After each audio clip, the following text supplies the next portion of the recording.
Good afternoon and welcome, everybody. It is 1:32. My apologies for running a little bit late today. On Tuesday, January 8, 2019, I'm calling this meeting of the Wausau Waterworks Commission to order. First off, we'll start with the agenda with item number 1, approving the minutes of the December 4, 2018 meeting. Are there any questions? Otherwise, I'll entertain a motion to accept. So move. Motion by Mr. Redmond. Do I have a second? Second by Ms. Herbst.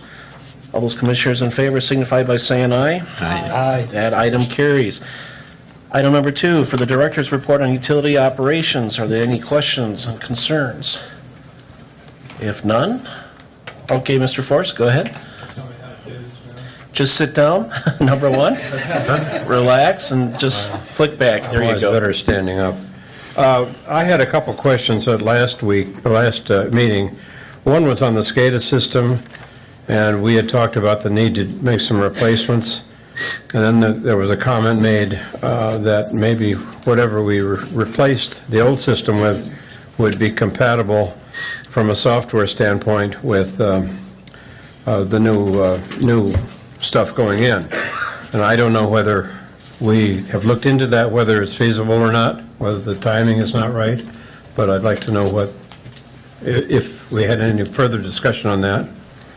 And the second issue was the high-strength waste from Stevens Point, whether that issue developed into anything. And I also had a question about whether there was a revenue stream involved with that. So before we move on and forget those items, I'd like to at least touch base. Take it. Yeah, go ahead. So on the SCADA system, there's a software package we'd have to buy, and it is pretty expensive. So if we bought it, we'd want to be able to use it when we do our upgrades in the future. That was, yes. Yeah, so that's the goal. And in talking to Donahue, we've got that kind of spec'd out, so I think we can make that work. Good. But I still haven't gotten, with the holidays, Van Eert Electric hasn't gotten back to me yet. Okay. So we don't have that on the schedule yet. But we need That's our that. intention. That's our intention. Okay. Yeah. And then on the high-strength waste, Stevens Point found a place where they could put their sludge. I believe they spread their sludge as a liquid where we dry it as a cake. Right. And so they could store it in a manure storage tank that they found that was available. Okay. And so that kind of solved their problem. And then it's my understanding they accepted that high-strength waste that was kind of looking for an optional place to go. Okay, thank you. Okay. Did that answer your questions, Jim? Yep. Okay. Mr. Jean? I don't think Mr. Bloom is here, but or is I heard the presentation of the students at UW Stevens Point regarding the ultraviolet transmission issue. Dave, you want to highlight anything from that? Because I think it was kind of a neat study, and it helped us understand some things possibly that we don't fully understand now. I don't think they came up with a total resolution, though. Yes, my understanding they didn't really get a definitive answer, but they maybe rolled out some things. But I didn't have an opportunity to attend their presentation, and so Ken Bloom could update us on that. But I don't have any other information for you. So. Okay. Any other questions or concerns? Seeing there's none, I'll entertain a motion to accept the director's report. Motion by Mr. Jean, second by Mr. Redmond. All those commissioners in favor signify by saying aye. Aye. Director's report is approved and put on record. Item number 3 on the agenda, discussion and possible action on the purchase of a bulk polymer for 2019. Dave, do you want When we buy polymer, it's a little bit complicated because different products have different costs, but then, to my way of thinking, they have like a different gas mileage. So one product might cost more, but it might last longer. And so in order to compare those products, we have to run a trial test. They start out by doing a bench scale test in our lab, and then if they have a product that they convince me is potentially better, then we order a tote of 275 gallons and run a trial on the machinery in our plant. So we had been using a product from a company called Nalco, and it worked very well. But we trialed another tote of a product from Aquachem, and to tell you the truth, they were very similar, and it's hard to, either one would be acceptable, but the prices came out slightly better for the Aquachem product, and so that's what we'd recommend going with. The last time we filled that tank was in May, so I think I'd indicated like 6 months. We probably got a little more than that out of it last time, and I would hope to get similar or better results out of this next bulk load. So, Go ahead. Questions, concerns? Go ahead. Is a motion required? I'm going to put one on there, yeah. If we could, I'll entertain a motion to accept. I move that we accept Dave's recommendation. Motion by Mr. Forrest, second by Mr. Jean. Go ahead, sir. When you change the different kind of polymer, what do you have to do to the tank? You have to clean that tank? no, we draw the new polymer right out of the tote, and so out of that tote is like 4 by 4 by 4 feet or so, a plastic container.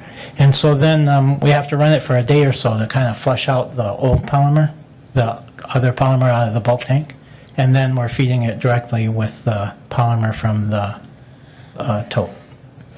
But when you get done with that tote, Then we switch back to the bulk tank. and then you're going to put the new product in. And the new product will go in the bulk tank, yep. Thank you. I have a motion and a second for this item. All those commissioners in favor signify by saying aye. Aye. That item carries. Item number 4, sanitary sewer overflow closeout. No further action letter required from the Wisconsin Department of Natural Resources. I wanted to make sure we brought this forward for the record.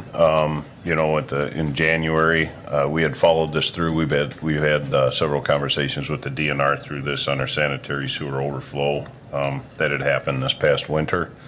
And we didn't have any communication with them for about 2 months, and then this letter had come in early December. So this is actually closing out that case.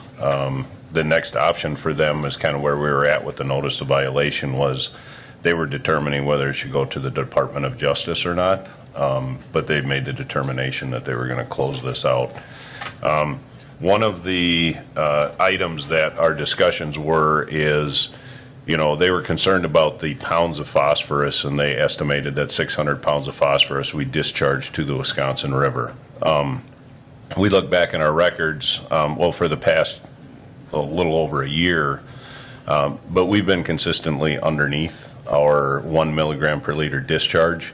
And so for that period of time, that 2-month period, January and February, we had, because we were underneath our phosphorus limit on our discharge permit, we had,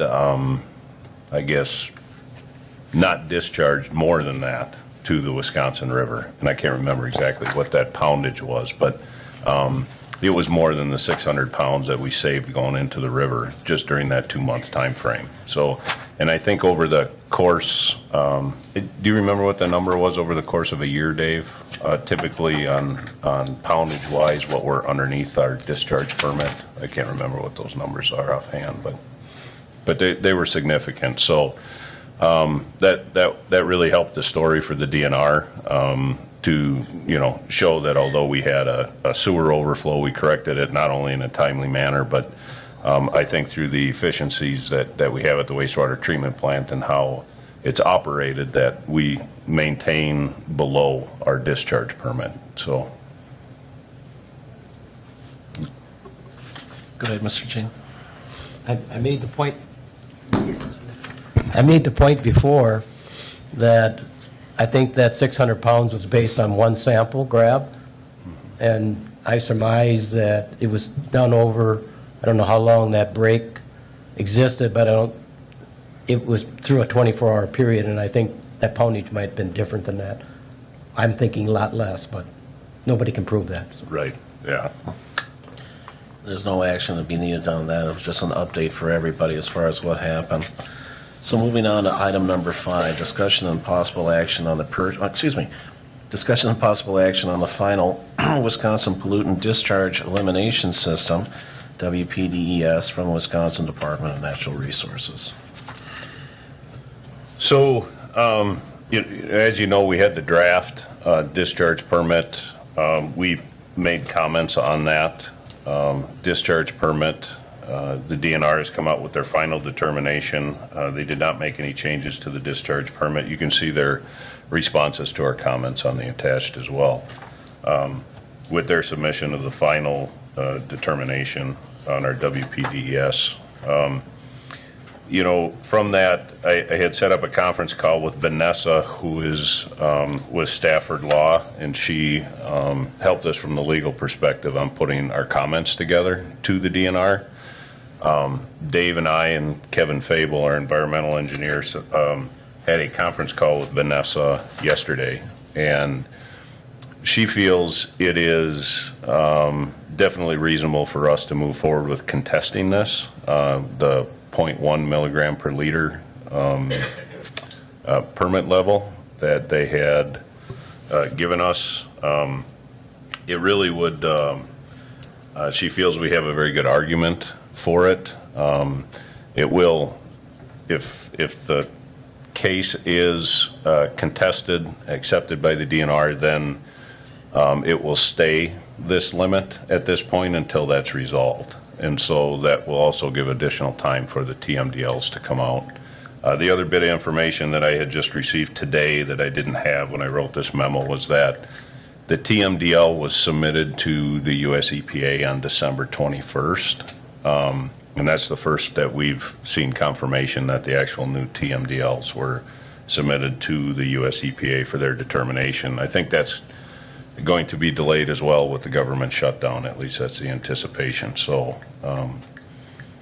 so that's kind of where we were at. I guess I would open it up to any discussion from the commission members on this for one, and then also if you're in agreement to go ahead and prepare a document to contest the 0.1 milligram per liter of the phosphorus. I would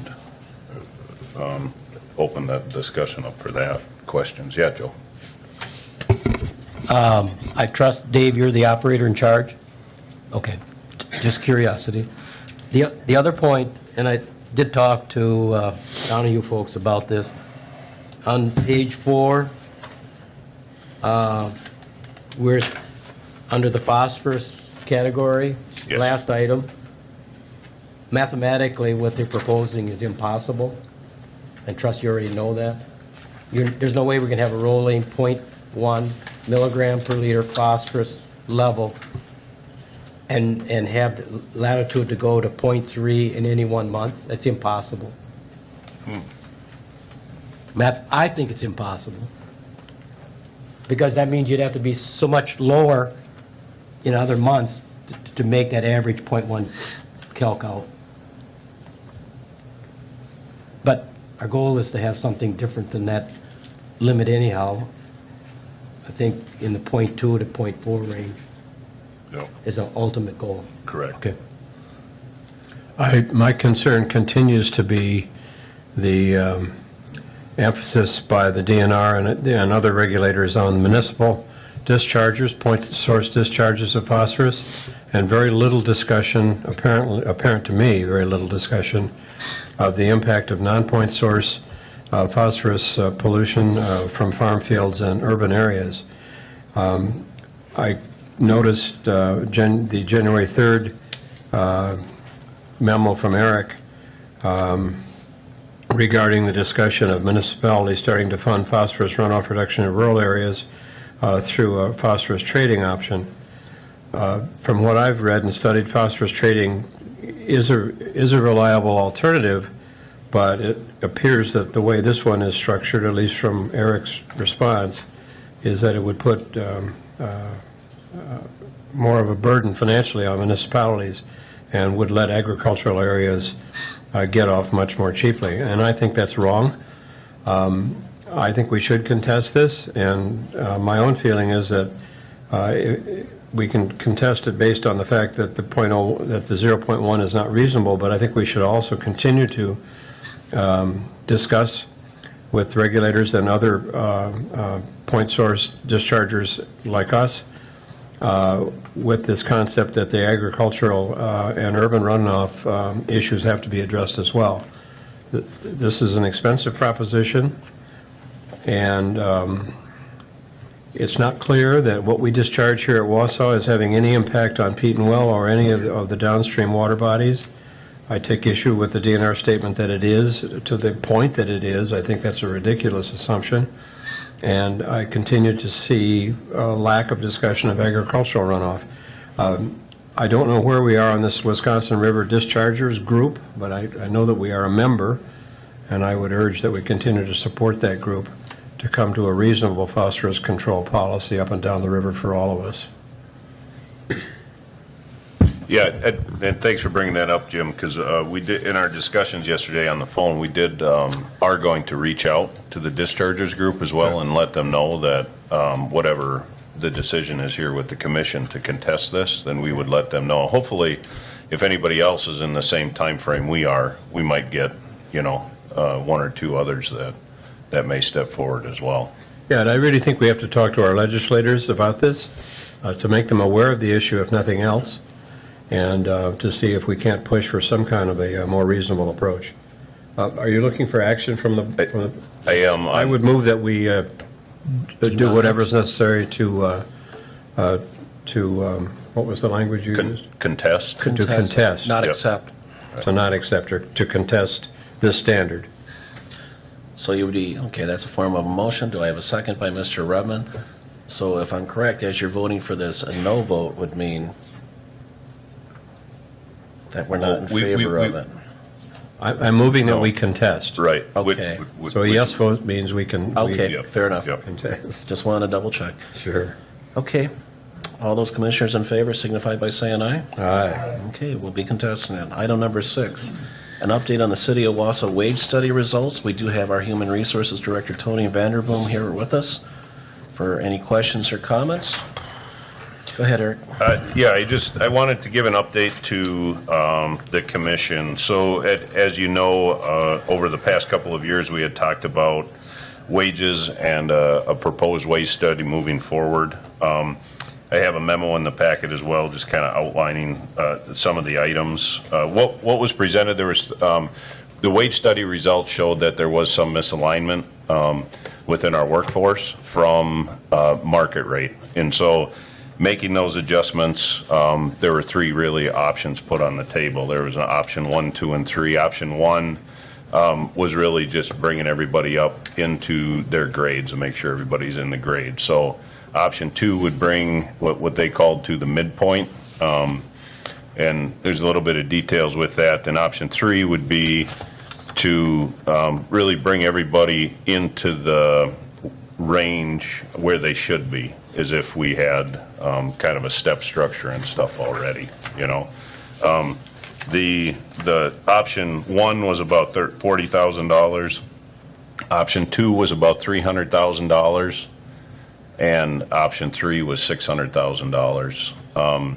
But that $600,000 needs to be broken up depending on, we don't know how much of that $600,000 would be for the utility. And so I believe that HR and finance will be working on that breakdown. I have spoken with Valerie on that as well. Our estimates show that the utility is definitely capable of doing option 3 when we just look at the number of employees that we have and what we fund within the city as far as our workforce. So I had expressed my opinion on this to the HR committee, and I'll express it here as well, is that I think we need to fund the wage study to bring everybody up to where they should be in their wage scale, versus restricting some of them getting to where they are. We do have some people that have been with the city for up to 40 years, and they're still not at the top of the wage scale. And I think we need to make those corrections, and I think the workforce has been waiting a long time. So with those final dollars, once they come about, this will go to HR again, finance and council for approval, so.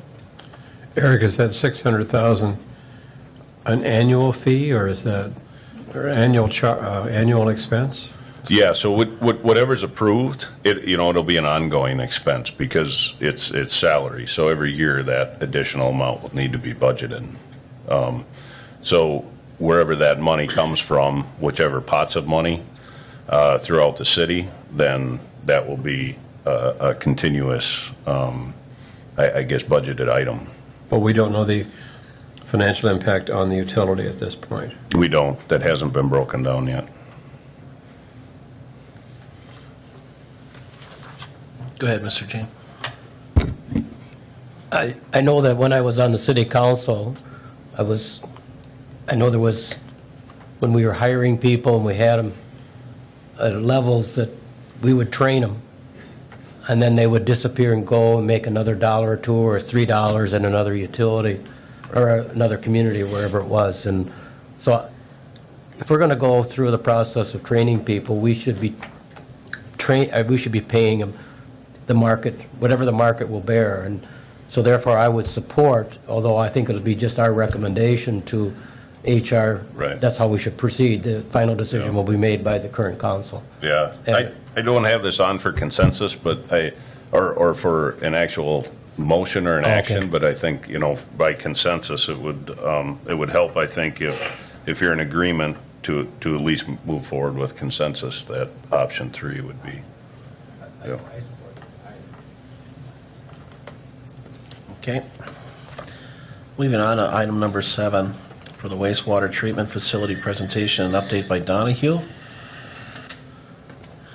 Mr. Mike is here. Welcome back. Good afternoon, everybody. So Mike Gerbitz, with Donahue, Donahue has been the lead engineer on the wastewater treatment facility upgrades and proposed work. We've had a couple other presentations to the commission. We've had 2 other presentations which are advertised out in the public as well to the committee of the whole to keep the council informed of the progress and the extent of this project as well. Those are a little bit more of a higher level view. Today's presentation will be a little bit more focused on the processes. Through the last few months when we did the presentations, the feedback that we've been receiving from some people in the public as well as the commission is, well, we're looking at an $80 million project, but where's that being spent? And so what Mike has tried to put together, as well as myself with a memo in the packet, is really walking you through the wastewater treatment plant with the processes and what level of funding needs to be allocated to that process itself. So with that, I'll introduce Mike. Appreciate it, Mike. Thanks, Eric. I do have came armed with another presentation. And as Eric outlined, I think the intent is to give everyone an understanding of how it gets to $80 million. Where is that money throughout the facility? It's an awful lot of money by anyone's standards. And we do that kind of unit process by unit process. We'll walk through the facility. And from my perspective, a wastewater engineer's perspective, it's still kind of at a high level. In the back of this, the intent is to get through that in about 15 minutes or something like that. In the back of the presentation, there's an awful lot of backup material, and I'll try to answer any follow-up questions. Hopefully, I've got some backup material that helps answer that question. If there's a better forum to get into some of the details, be happy to make ourselves available, write some additional memos, or provide some additional documentation to better answer your question if I don't take care of it today. So with that, I guess if this thing is live, whoop, I already messed it up. You use the one going left. It's kind of backwards. Oh, it's left, okay. Okay. So here's a graphic folks have seen, and do you all have it in front of you? Or is it only visible up there? Are there screens in front of you all? No, there's one down Okay. in front of you. Okay, thanks. All right. And then I should also mention that within your packet, I think, was the very first draft. We've subsequently given the city a second draft, but there's a draft of a facilities plan. That is the report, or it's a draft of the report that needs to, at some point, hopefully soon, get submitted to the DNR for their review and approval. So here's an overview of the facility, just reminding everybody that, of course, this is an aging facility. The oldest structures on site are roughly 80 years old. The second generation is roughly 50 years old, and the new stuff is 30 years old. And a considerable amount of the equipment within the facility is at least 30 years old as well. Reminding everybody again that wastewater today is an expensive business. We've talked about the importance of it at previous meetings. We won't spend any time talking about that, but just want to remind everybody that that particular asset, that wastewater treatment facility, if we had to build that new, it'd be on the order of $175 million. And that doesn't really include the collection system improvements. All the wastewater gets to this point. You've got the ability to receive 25,000 gallons a minute. If you were to relocate that facility and build a new one, you'd have to get that 25,000 gallons a minute someplace else. So the city is contemplating moving forward with kind of a generational project. It's been 30 years since the last comprehensive upgrade. The city's contemplating another comprehensive upgrade. To move forward with a project like that, if you go ahead and you fix a pump or replace a pump or you replace a particular unit process, the department doesn't, for a maintenance project, really require any review and approval. When you go forward with a project like this and you have rate implications like this project would have, the DNR, EPA has rules in place that require a facility plan, and that plan must look at a generation, 20 years. Okay, and that brings us back to that draft facility plan that was in the packet. What we've done is we've really kind of broken the issues at this facility into three broad categories. The first one, safety, reliability, and performance. Simple terms, that's largely age-related issues. Okay, condition-related issues, safety, reliability, performance. Safety standards have changed since 1988. This project addresses those safety standards. In some instances, some of the unit processes will have capacity or have capacity issues. And then finally, regulations. Now, some of your unit processes are struggling to meet, or maybe struggling to meet, the current regulations that have been in place for a long time. In this particular instance, we're talking about, new regulations, so that invariably people are going to ask, what's the cost of these new phosphorus rules? We wanted to be able to highlight that. That's what we're focusing on here, are new regulations. And then again, as I mentioned before, DNR requires a facility plan for you to move forward with a comprehensive project like this. Every bit is important. We've talked about using the Clean Water Fund, and that, the last time we talked, the interest rate on that was 1.87%. That's ratcheted up slightly to 1.98%. To have access to that funding, you need an approved facility plan, approved by the DNR. As we've talked about before, I think since the very beginning, we've all appreciated the tremendous investment that's been made in that existing facility, and our foremost objective was to make the best use of what you already have and what the community's already paid for. Maximize the benefit of existing infrastructure, and therefore maximize the return on that tremendous previous investment. And I think as we go through this, you'll see that we are in fact doing that we're repurposing and rehabbing almost everything, every structure that's at the facility, and only building a handful of things that are new. And we'll outline specifically what that is. In the facility plan, for every unit process, there's kind of a detailed condition assessment that kind of outlines the issues unit process by unit process. I won't read through those for you here, but we kind of, for those three broad categories, is safety, reliability, performance. Again, that's kind of a condition catch-all. Capacity, regulations, we assigned kind of a pass-fail to help the reader kind of keep track of these various issues around the facility, because they're pervasive and there's a lot of them. And that, by doing that, we were able to come up with kind of a simple summary table for a meeting like this, or maybe a more casual reader, to look around the facility and see where the issues are.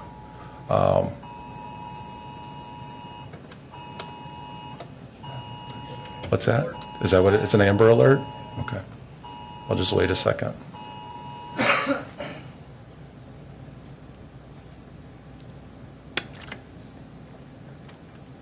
So what we have listed in this table are all the different unit processes or process areas or functions in the facility, and then those three categories. And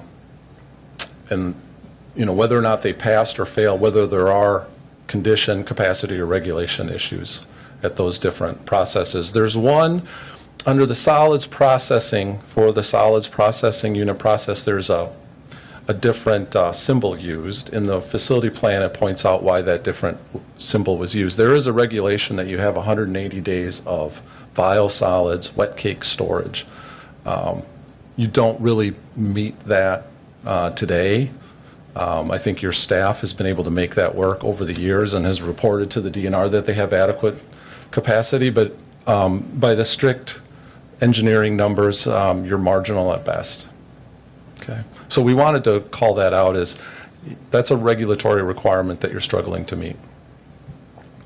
So this may be, hopefully you can all see it better than I can see it, but what we're showing here is, here's an aerial view of the wastewater treatment facility, and I'll just take a few minutes, this won't take a lot of time, but kind of step through unit process by unit process, what the different issues are.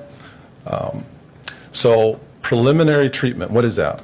It's raw wastewater pumping. Well, in advance of that, we have to screen the wastewater. This is where the wastewater comes into the plant from the collection system, from the community. It's screened. Those screens are removed from the wastewater, put into a dumpster and hauled off to a landfill. After it's screened, it's pumped. And then from there, it's pumped from the right-hand red region. You're screening and wastewater pumping into the grit system. Okay.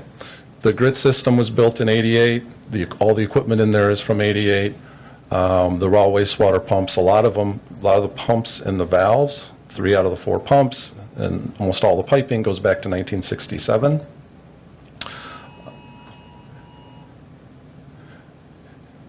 And the screens themselves are relatively new. I don't remember exactly when those were installed, but the screenings handling system has been, the way the screenings, the debris is taken from the lower level up to the upper level and put into a dumpster. That's been a maintenance issue, and this project would address that.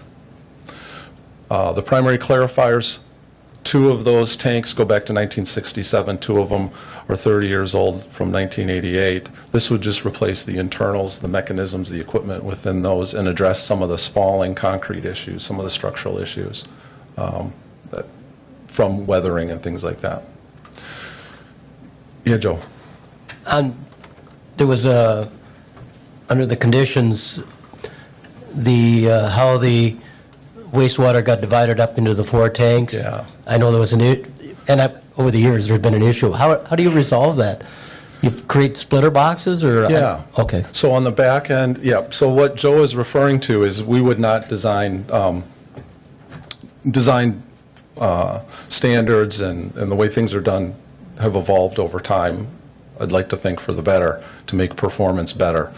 These primary clarifiers don't have a mechanism to split the flow evenly between those 4 clarifiers. So as a result, they're not as effective, their performance is not as good as they should be. All the floatable material ends up in 1 or 2 of the tanks, and all the grit and heavy material ends up in the others. That causes operational problems. What we would do is put a splitter, Joe, on the back end that would evenly split the flow to those 4 clarifiers, maximize performance, and reduce those issues that the facilities had in the past. And that is part of the preliminary treatment improvements. The activated sludge system, this is the heart of your liquid treatment train. This is where the BODs are removed. The majority of the treatment occurs. Those aeration basins, I believe those go back to 1967. The building goes back to 1967. This would reconfigure, the proposed improvements would reconfigure that activated sludge system so that it performs more stably, better day in and day out, provide better effluent quality, and we'd replace the equipment that's aging within that facility or associated with that, system, activated sludge system. Let's see, 2 of these clarifiers, I think, go back to 1967. I'm on the secondary clarifier process. Another one, the larger one, goes back to 1988. These would just replace some of the internal components or equipment. The tanks are in good shape, and some of those have been rehabbed. I think the equipment's been updated more recently than 67 and 88, but there's still some things that, some internal equipment that we would replace, and we would make some improvements to improve their performance. Oh, wait a minute.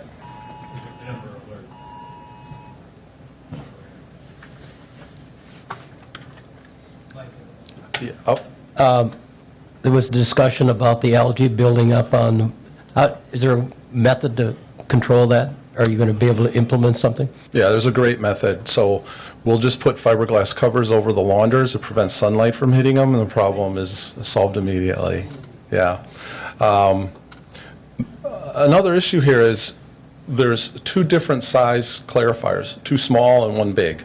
And there isn't just like we mentioned with the primary clarifiers, there isn't the ability to balance that flow, right? The flow rate to each clarifier should be in direct proportion to the surface area of the clarifier. The facility doesn't have that ability. In fact, they have very poor control of getting the flow to those different clarifiers in proportion to the surface area. So there we would, just like we did with the primary clarifiers, we'll put in a flow splitter, make sure that the flow to each of those clarifiers is proportional to its respective surface area. Therefore, by doing that, enhance the performance and capacity of these tanks. And that becomes more important as the effluent phosphorus limits get lower. Improve effluent quality day in, day out. In 1988, it was 88, right? The filters were built. There's a filter building. The majority of that building is devoted to effluent filters. Those filters haven't been upgraded in the last 30 years. This project would upgrade those filters. They're currently sand filters, the under drains, the media, really nothing associated, the controls, nothing associated with those filters have been upgraded since then. This project would replace the sand filters with cloth media filters. I've got material in the back if people want to look at what those are. It's in the facility plan, but we would replace the sand, and this is a common retrofit these days. We'd replace the sand filter with cloth media filters, increase the hydraulic capacity of the filtration system, allow you to consistently comply with the TMDL phosphorus limit, which we anticipate will be between 0.2 and 0.4. And also, it's easy to lose sight of this, but we can't lose sight of the fact that you discharge the Wisconsin River and there's a waste load allocated BOD limit. And in the summer, that can become quite stringent. And then in the past, the facility has struggled to comply with that because of the limitations of the system here. This would allow you to also comply with the waste load allocated BOD limit. Do you have to take the roof off of that building to get those units in? I don't know if we're going to take the roof off. I think we have a roof replacement in here. I don't know that we figured out, are we going to take the roof off or are we going to take a section of wall out, Joe? Well, it just adds to the cost either way, Yeah. right? Yeah, I know that, I just don't remember that. I can get back to you with what we thought. But the roof is, I know that that's in need of replacement.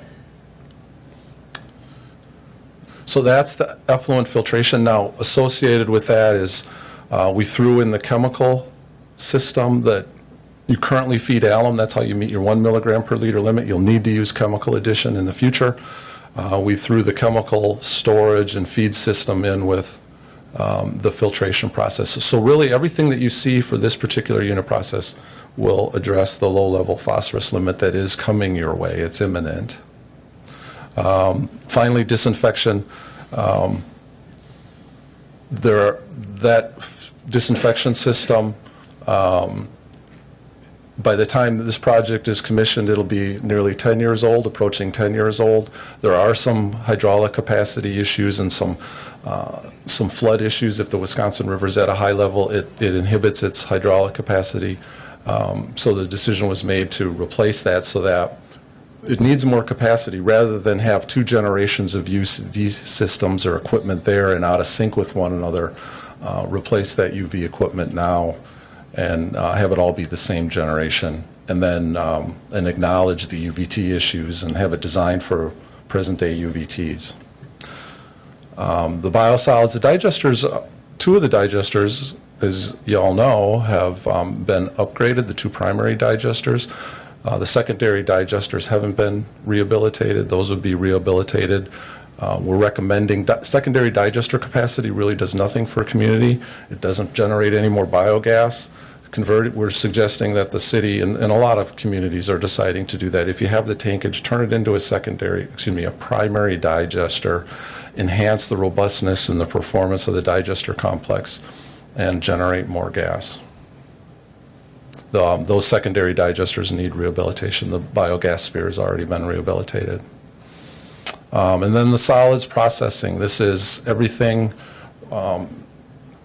these are the solids handling processes excluding digestion. So this is waste activated sludge thickening, after digestion, post-digestion thickening. That's the process that makes your wet cake, and then biosolid storage, where you store your wet cake. There's certainly capacity issues throughout there. And then we'll spend a little bit of time talking about the proposed alternative for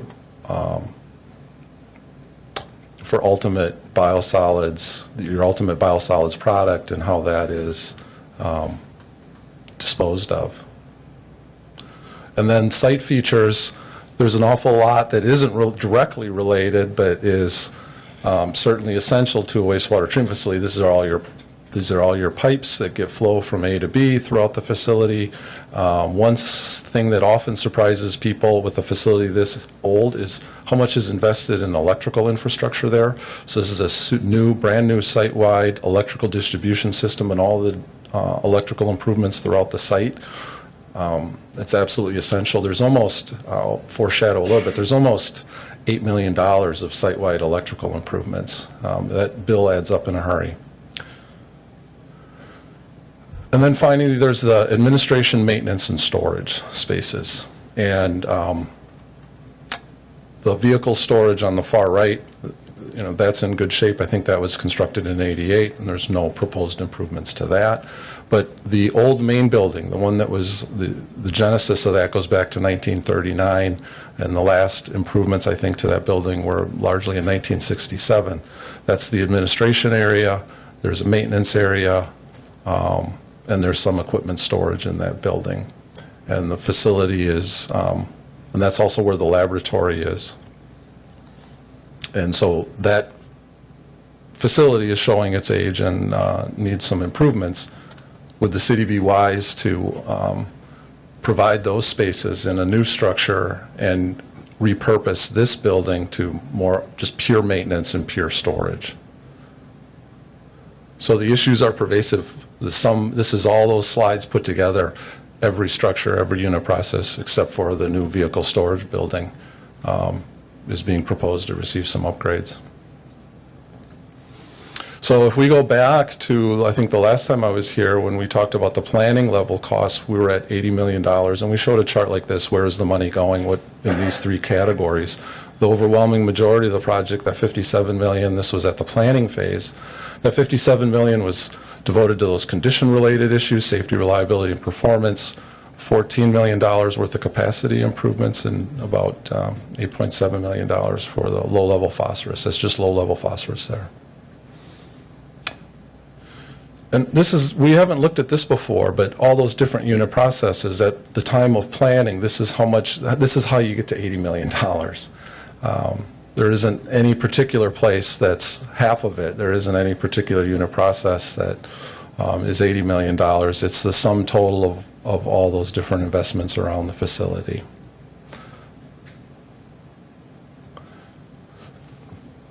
So if we go back to this past summer, we got to the planning phase, and we said, this is a tremendous amount of money. I think the community needs more confidence that that $80 million is right, and we need to better understand where that money is and to have better cost accounting so that if we want to look at alternatives, we've got the ability to do that. But more than anything, make certain that that $80 million is right so that there aren't any surprises downstream. If we look at where we were in terms of level of effort, not a whole lot of level of effort, relatively speaking, was devoted to planning, just as the nature of it. 0.2% of the total project cost was devoted to that plan. So we proceeded with preliminary design to verify or better understand these costs on a unit process by unit process basis. So we put together some preliminary design drawings, about 170 drawings, 165 drawings or something like that. We put together schematics or flow sheets for every unit process. We sized every unit process, every pump, every valve, every piece of equipment. We got quotes for those different things from vendors. And then we put together drawings, and here's an example of one of the drawings. There's some pretty good detail for this early stage that allows us to develop a cost opinion. I didn't bring it, but it's as thick as that facility plan. Develop a cost opinion like a contractor would. With this type of detail, our different engineers representing the different disciplines can do quantity takeoffs like a contractor would, and that the preliminary design cost opinion that we've developed is based on drawings like this. This particular drawing is for the new solids building. And what we're showing here is thickening, dewatering, primary sludge screening, and then a dryer, a biosolids dryer that we'll talk about in a second. So if we look at that facility, again, one of our objectives was to maximize the use of existing stuff that's already paid for. What's in pink is being repurposed. It's really just the administration building. Converting that from administration storage and some unit processes, some of the biosolids handling there happens there now. Repurposing that to pure maintenance and storage. The purple stuff is stuff that's just being upgraded, and then the yellow shows a couple of new structures. So on the far right-hand side is a new administration building. There'd be a new vehicle storage or supplemental vehicle storage over there across the street in the property that the city's purchased not that long ago. The large yellow structure in the middle of the site, that's the new biosolids building. Now we're going to consolidate all those biosolids processes in a single building. Again, thickening, dewatering, screening of the primary sludge, and drying. On the top, I don't know, Steve gave me a laser pointer. This structure right here, that is a supplement to the activated sludge system to enhance its performance and hopefully allow you to better meet a future total nitrogen limit. We talk about that in the facility plan, but more than anything, improve the performance day in and day out of your activated sludge system. That'll divide the flow to the 3 different secondary clarifiers, and that's where chemicals will be stored for your new low-level phosphorus limit.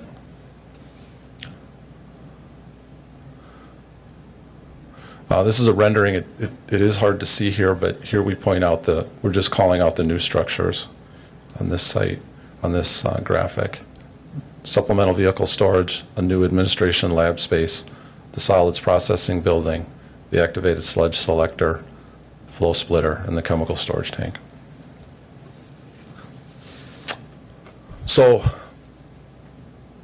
at planning time, we established $80 million, and we went through that preliminary design, and we revisited the cost opinion with far more detail and far more resolution, and we came up with a very similar number. The cost of regulations improvements went down slightly.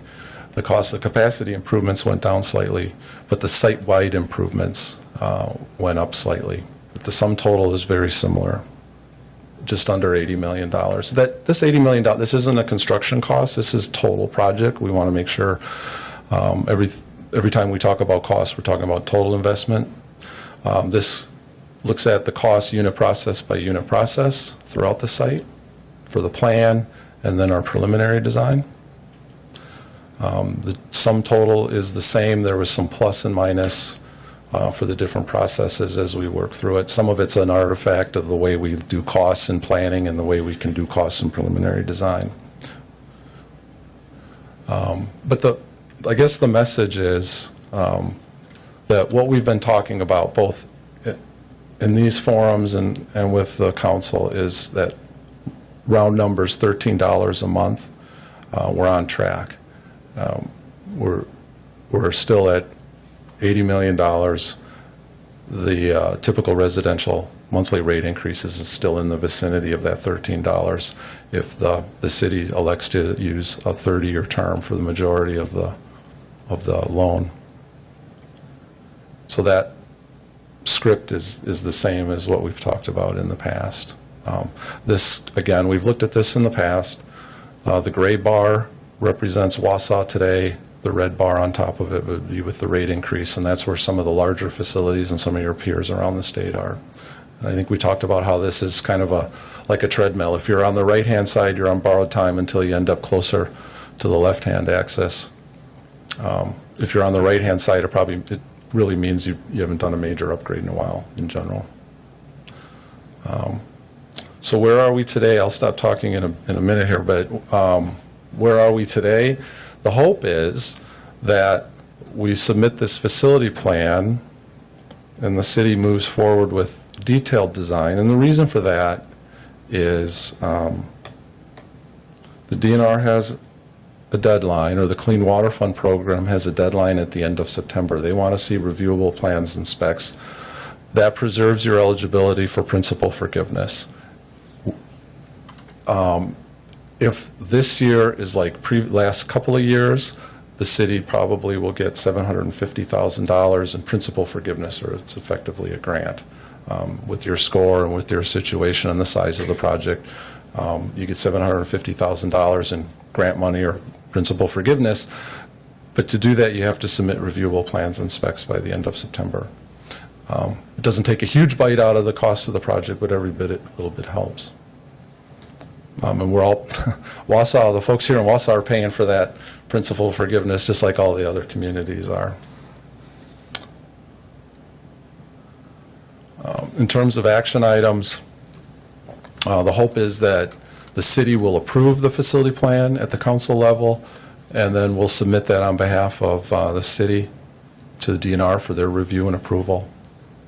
Proceed with final design in the January, February timeframe so that by September 30th, the city's in a position to submit their plans and specs to the DNR. So that's my overview. I suspect there'll be maybe some questions for some detailed discussion. You didn't go in, and it was pretty high in cost, the solids handling. Yeah. The drying process, when I read through the facilities plan, kind of spooked me, and then Yep. we talked before the meeting and clarified that it has to run 24 hours for approximately 7 days, and then it'll be off for a week. And all I could think about was the staffing levels, Same and here. how would we staff that? And then you qualified that. I think everybody needs to know that, so. You bet. I had the same question. Yep. Eric, I kind of messed up. I went with the wrong direction there, if you could. So in the facility plan, we looked at a number of different alternatives. We looked at, down, advance it forward. So we looked at essentially the status quo, which is currently the city, and there's an awful lot of narrative material in the facility plan. So for many years, the facility, Wausau, has produced what's called a Class B cake. It's a wet cake, okay, and that's what you do today. You've done that for many years. We looked at expanding that program or making that program more feasible. As we sit here today, I think biosolids are going to a landfill. Mother Nature's in charge of a wet cake Class B program. Any Class B land application, you don't control your own destiny to a great extent. Mother Nature does. This was a tough fall, and here we are. The city's hauling to a landfill. Farming practices have evolved or changed. That's made the situation more difficult. We looked at that, but we looked at that alternative with 365 days of storage capacity. Okay, you currently are just shy of 180. We looked at that with a year's worth of capacity because this probably isn't going to be a once-in-a-generation anomaly. This might become more normal, and there'll be seasons when you have it, and that's happened in the past, where you have a difficult time getting everything out in a particular season, especially in the spring of the year. We looked at more Class B cake. We looked at a Class A cake. That was kind of an exercise. And then we looked at a dryer. And Eric, I was going to go to those costs. Sorry. The dryer, Is this a direct dryer? this is a direct dryer, Thank you. medium temperature belt dryer. It operates below the ignition temperature of the biosolids and the biosolids dust. So it's largely a pizza oven. I think I have a graphic in here. I don't know how I go backwards. Yeah. This, what we're showing on the right-hand side is the product that comes out of it. That's Class A, exceptional quality material. It's effectively unregulated at that point. That could be, some people have burned that in energy production facilities. Others, most folks have found that once the agricultural community finds out that that's available, they're willing to come and just take it away, okay? Sheboygan has a dryer, landscaper comes and just takes it away and stockpiles it at his facility. The dryer it's a direct dryer, medium temperature.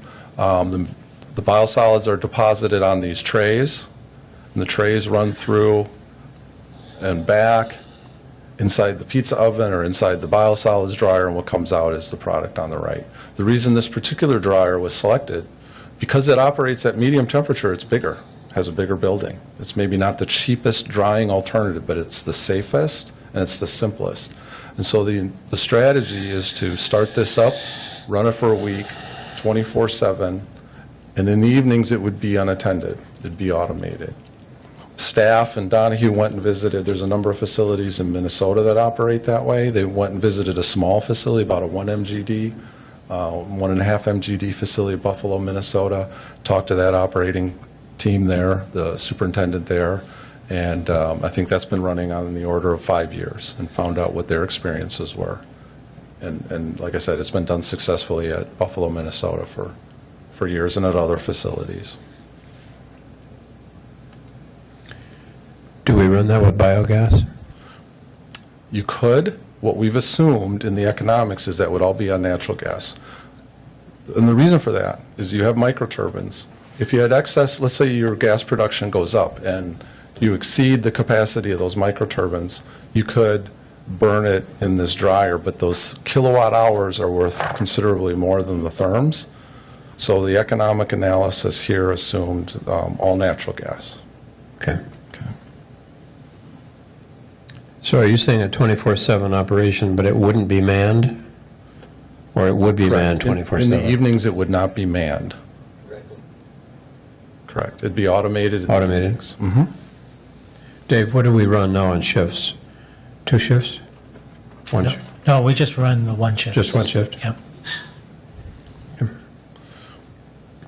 Guys, there's a present worth analysis. The economics are in here. We break it down in terms of total cost, life, 20-year present worth. We break it down what it would cost each user for these different alternatives. This is not the lowest cost alternative in the universe of alternatives. Continuing to do what you do today, if everything goes perfectly and all your biosolids end up out on the farmer's fields, that's the lowest cost alternative. But this reduces the weight and the volume by, what comes out is 1/5 of the volume of what you produce today. And this is really the only way to put yourself in charge rather than Mother Nature, and to deal with farming practices that are going to make land application more difficult, and potentially weather patterns that are going to make land application more difficult. And one thing that we looked at is, I did it again. One thing that we looked at, this is on the user cost basis. So here is the drying option, assuming local agricultural users are just going to come take the stuff. This is the drying option if you landfilled every single pound of solids produced. This is your current program today. This is the cost to a typical residential user if all the biosolids is land applied, okay? But this is the cost, and it starts to, if 50% of that has to be hauled to a landfill, it becomes very similar. Okay, the cost is very similar. If 50% of it has to go to a landfill, if all of it has to go to a landfill, drying's cheaper. And again, farming practices are going to get more, are going to continue to be a challenge, with crop rotations and weather on top of that, and nutrient management plans, and the potential for micropollutants to just drastically change land application programs. The bottom line is, I think the thinking of staff and all of us that have been involved in the details of this is, before the community's, it's in the best interest of the community to invest in the future, a technology that can accommodate current practices and future practices, rather than invest a tremendous amount of money in something that might be short-lived. And it doesn't solve the core problems. A couple of comments. You didn't mention storage, but obviously with a Class A EQ sludge, you've got a lot less storage issues than we do now. And Dave, don't we have storage issues now?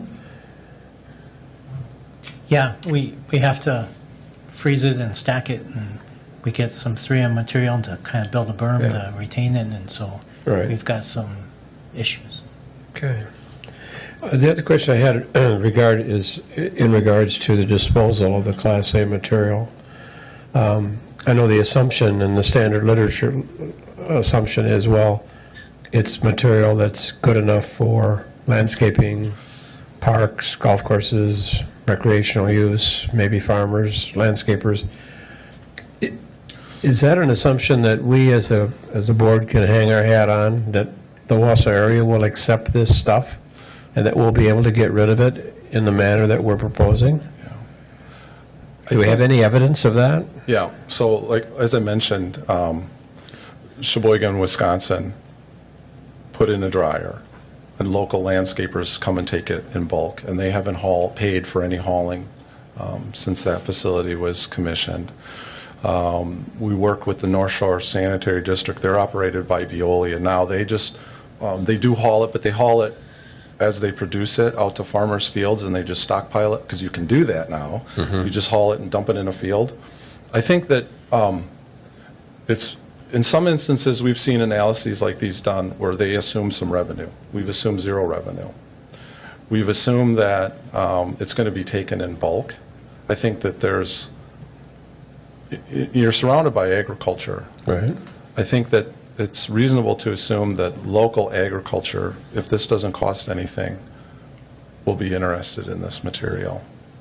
I don't, but it's not going to be something that's like Milorganite that you're going to put, Wausau's going to bag up. No, I or maybe understand. open the doors for the public to come and put in their tomato gardens. It won't be that. It'll be for large-scale fertilizer users. Does it make any sense to talk to the various potential end users around the community to see if they think this is a good idea?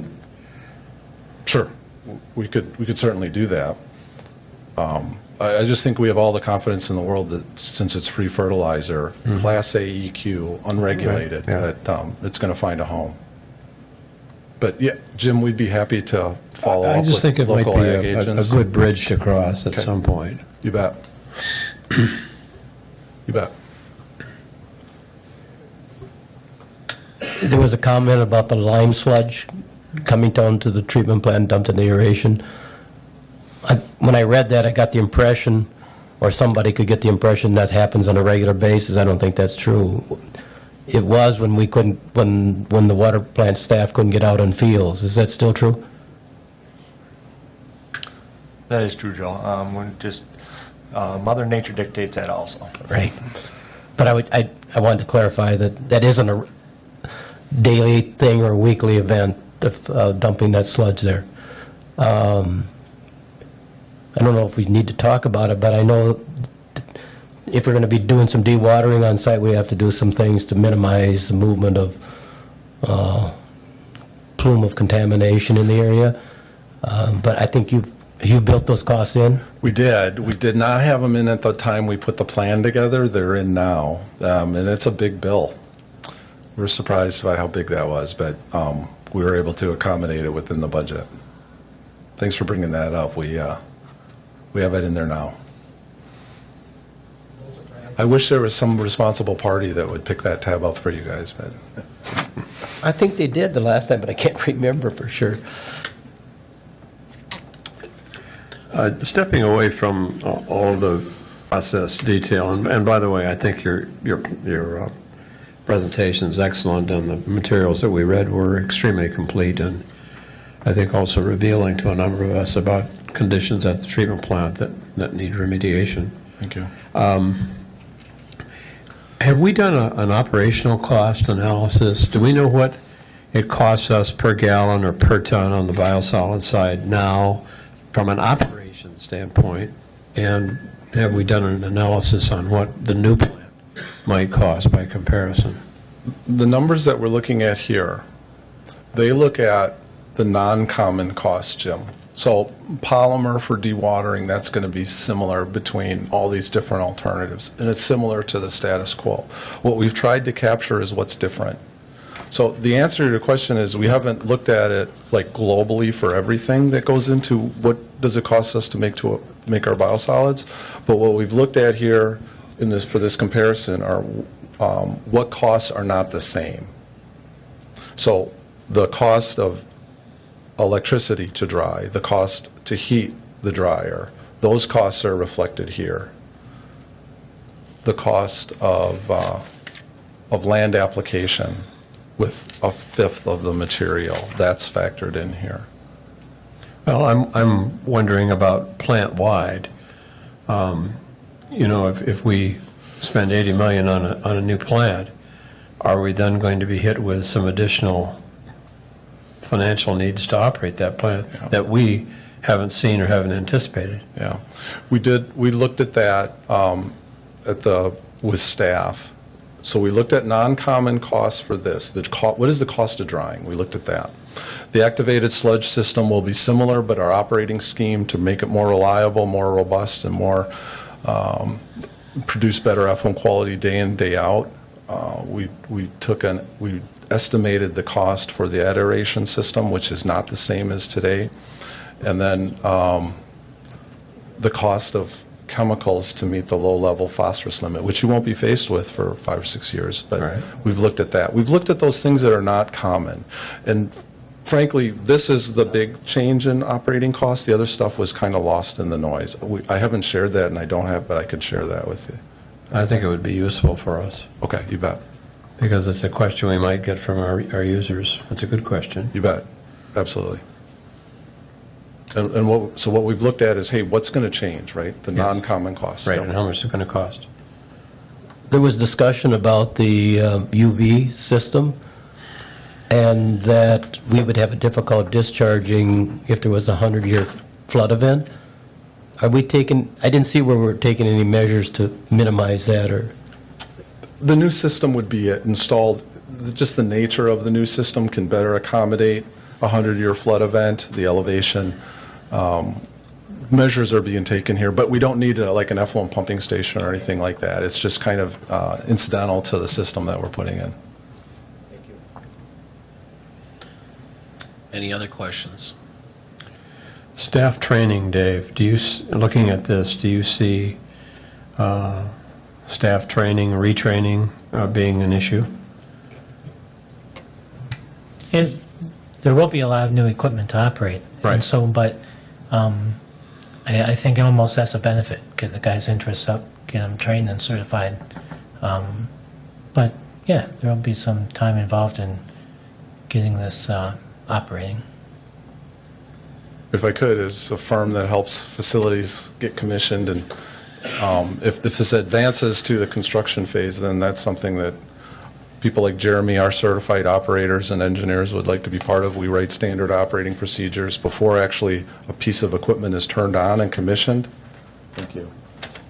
There's training room, classroom sessions where we walk through that standard operating procedure, and that's all part of the commissioning process. We don't just, the contractor doesn't just flip them the keys and say, good luck. There would be training. That's absolutely critical to success. Right. I did just a couple of other questions, and I'll shut up. I didn't see much on automation and control. I didn't see anything on it. Yeah, so that's built into our costs, but for the DNR facility, you're probably right. This will be fully automated. There'll be a new control room. There'll be a facility-wide SCADA system. That's all built into these costs. I just didn't put any narrative to Okay, it. but it's not an extra add-on? No, not at all. It's integral to all of this. And then one last thing. Do we plan to do BNR with our biological system, or could we go to that in the future? So that selector that we talked about, first and foremost, that is there as an FDM selector to improve the performance of that, the settling performance and the capacity of your secondary system. First and foremost, it's there to improve day in and day out effluent quality. Right. The way that's configured, it was, I'd like to say, configured wisely, cleverly, so that if the facility or the city is interested in trying BNR, you inherent within your selector design would be the ability to try that. So the answer is, yeah, it's built Okay. in here. Okay. Any other comments or questions?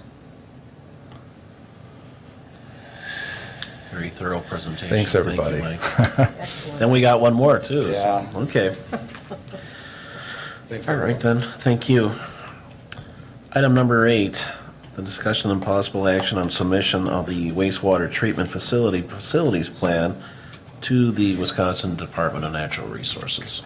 I'm sorry, Go ahead. Mayor, could I just interrupt? So By all means. I think it's important, with September 30th fast approaching, is there anything that the commission, any action that the commission could take to recommend this being heard by the council for approval? Or do we want to circle back on some of these issues? Because September 30th will be here very soon. Right. Well, I think that's what this item is for, Mike. Okay. Oh. That we are. bring so it it's forward. To bring it forward, which Okay. it'll advance them to know. Finance and Council. Sorry to interrupt. Yep. No problem. And the public as well, so, all right. Anything you want to address? Otherwise? Yeah, I mean, I think that, if the commission is comfortable with the recommended processes, that's what the facility plan is recommending, that this type, this design moving forward, and we'd like to submit this to the DNR as it's written. So, go ahead, Joe. I'll offer that motion, but to be sure that it includes the solids drying process as part of that. I don't know if that was going to be automatic or not, but if it is, that's fine. But I would approve the submittal of this facilities plan. I don't know if the council has to endorse it or not, but normally we would do that. But I'm glad that they're going to hear a presentation, and I'm hoping that they'll be on board also. Okay. That's kind of an assistant second. First by Mr. Jean, second by Mr. Redmond. And I would, again, Mayor, encourage, and I know you're doing this, but just to reemphasize that the neighborhood groups be We were talking about one last night. good, so. given an opportunity to take a look at this, so there's some understanding out there about how this money is being spent and why it's needed. And hence the reason why we're filming all of these meetings right now, because it is such a large project, and as far as the openness and the transparency and the better communications. And any members of the media or public that have any questions, please come and let us know. We don't want anybody being surprised, is what it boils down to. Hence the reason why we've been starting to meet down here the last couple of months, because it is such a huge undertaking. So I have a first and a second motion. All those commissioners in favor signify by saying aye. Aye. That item carries for number 8. For item number 9, good afternoon. Water treatment facility presentation and update by Donahue Becker Hoppy. Good afternoon, everybody. I'm Steve Opatic with Becker Hoppy Engineers, and I'd like to introduce a couple other people. Susan Watkowitz, who is an engineer with Donahue Engineers. And I think you know Ken Ligman, of course, from Becker Hoppy. The other gentleman sitting next to him is Joe Kufczynski. Ourselves, along with Mike Gerbitz and actually Jeremy Kramer, are a big part of the team that has been working on the water facilities plan, too, with the focus being myself, Susan, and Andrew Dow from Donahue Engineers, as well as the other people. You've taken quite a drink from a fire hose already. We're moving upstream a little bit to the water plant. And what we want to talk about here is more on the planning level, sort of the phase you just moved out of, and Mike was talking to you on the preliminary design level. What we have for you here is, our goal is to basically talk to you about what we've learned. You're well aware that we've been working and looking at the facility for the last several months and over the last calendar year. And we want to sort of report back on a high level of what we've learned. And we also want to provide to you the alternatives that we have. And it's leading to us sort of the first decision point for the commission and the city of how we want to proceed forward and talk a little bit about what an implementation schedule would be. The graphic at the bottom of this in the pink area, where we are, as I've said, we've gone through an information gathering and an evaluation phase. We've looked at our alternatives. We've taken those alternatives forward and done some practical testing, some pilot testing to confirm what sort of chemicals to use and what sort of technology to use in terms of water treatment. And as we mentioned on there, that's a bit of an iterative process based on what we learn. from our pilot testing leads us to maybe we want to readjust our alternatives a little bit.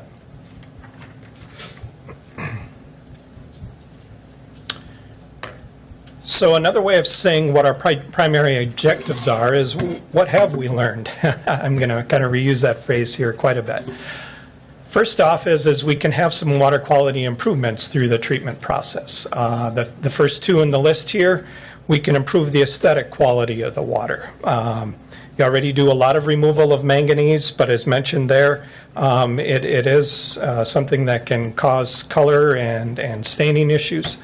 Similarly, there's a definite tint to the water, and if you recall from our meeting in August, I had some samples, and we actually have some more here of the light tint that there is to the city of Wausau's water. As an industry over the last several years, we've learned that communities that supply their drinking water from groundwater wells, there's indications that they can be susceptible to viruses as well, that viruses can transport through groundwater. And as an industry, one of the movements is improving your disinfection to a point where you make sure that you have the ability in your treatment system to do virus inactivation. And finally, as we note on the slide here, 37% of the services in the city are lead services, and we're well aware of that, and any treatment methods that go forward, that is going to be a big consideration to make sure whatever we're doing to change water treatment, we are in fact aware of the ability of corrosion control to improve that or to reduce the potential for lead to leach out into the drinking water. Some of the other things we've learned is some of the susceptibilities and site risks.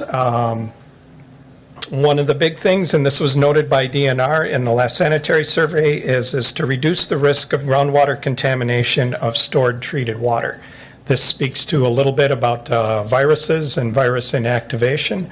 Also some direction within the state that anytime you are storing drinking water, basically you got to have it out of the water table and if not above ground. And that is a definite risk for the existing site. And again, you're well aware, this facility was not built yesterday either, so we have the usual aging infrastructure.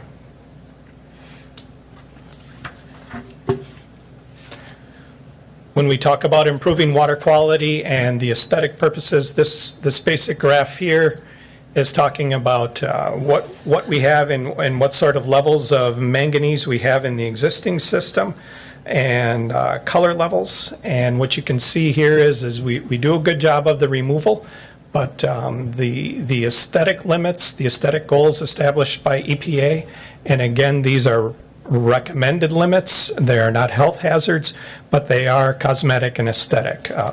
Tastes, color, those sorts of things is what we talk about with cosmetic and aesthetic.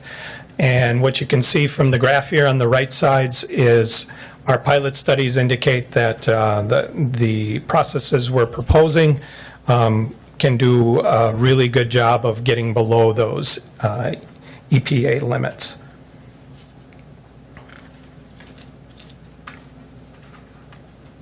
The city of Wausau has had a water system since the late 1800s, and for that entire history, water has been supplied to the city out of the same basic area, and that's where the water treatment plant is constructed today, which is right on the riverbank, just north of the Thomas Street Bridge. Do I have that right? Bridge Street, excuse me. Got my bridges wrong here. Just north of where the riverfront development is. And what this graphic is to indicate is that if you were to build a water treatment plant today, in all likelihood, DNR would not allow it to be constructed in that area. It is within the 500-year, if I have that number correct, the 500-year floodplain. One of the things that was noted on the sanitary survey from the DNR the last time is that our drinking water storage, our clear well, is below the water table. That makes sense when you're only a few hundred feet from the river. And while you can improve, and this is not an uncommon place to build a water treatment plant, if you wouldn't be able to build one there today, if you have one there, you certainly can, if economics justify it, you can continue with the facility you do have. But there are some risks associated with that. Again, we're talking about 500-year flood events. These are the very significant and very large ones. But when the consideration of what has occurred in our state over the last few summers with some of the catastrophic flooding in the northern areas, and these seeming to be more common 1.5-inch rains in the late December, early January timeframe like we experienced yesterday. Flooding doesn't just occur in the summer. You need one ice dam occurrence to happen in the wrong spot, and you can have a really substantial flooding condition within winter months as well.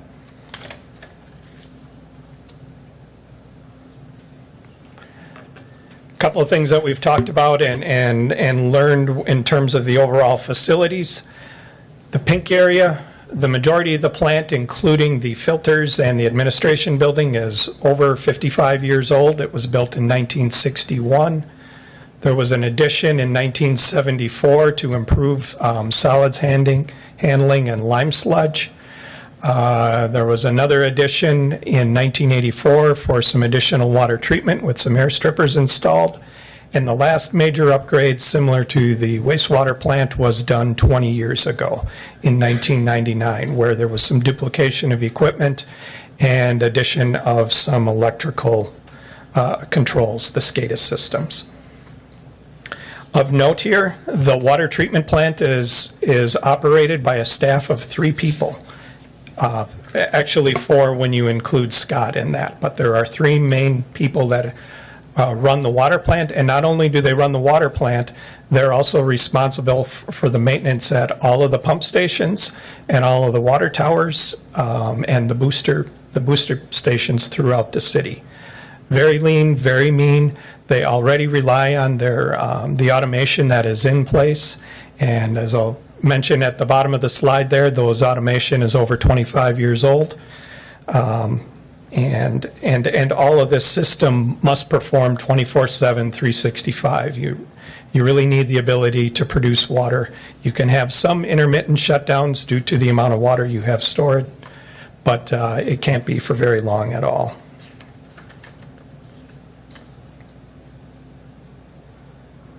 As we talked about in one of these graphs, you'll see we've learned Wausau's groundwater is challenging to treat, and you're kind of a curve breaker, or we're kind of a curve breaker, as I live in the area as well.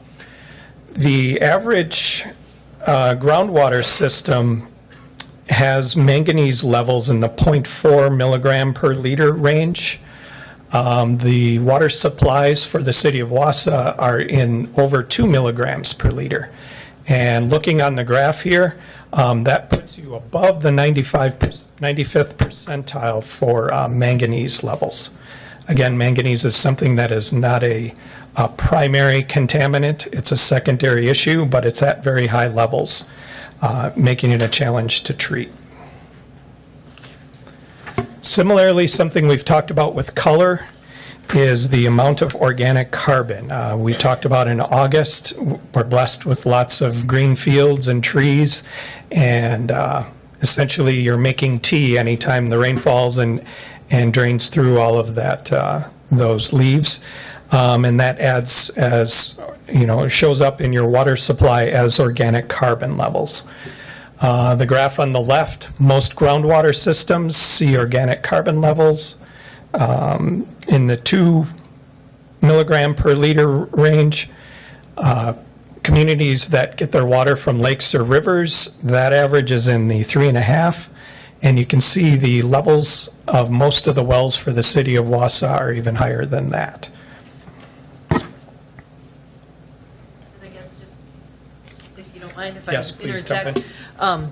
One of the issues with total organic carbon is not only in addition to the color, is that it just makes it more challenging, one, to treat the water, but then also out in the distribution system in addressing things like disinfection byproducts, and also in addressing and dealing with the lead and copper issues.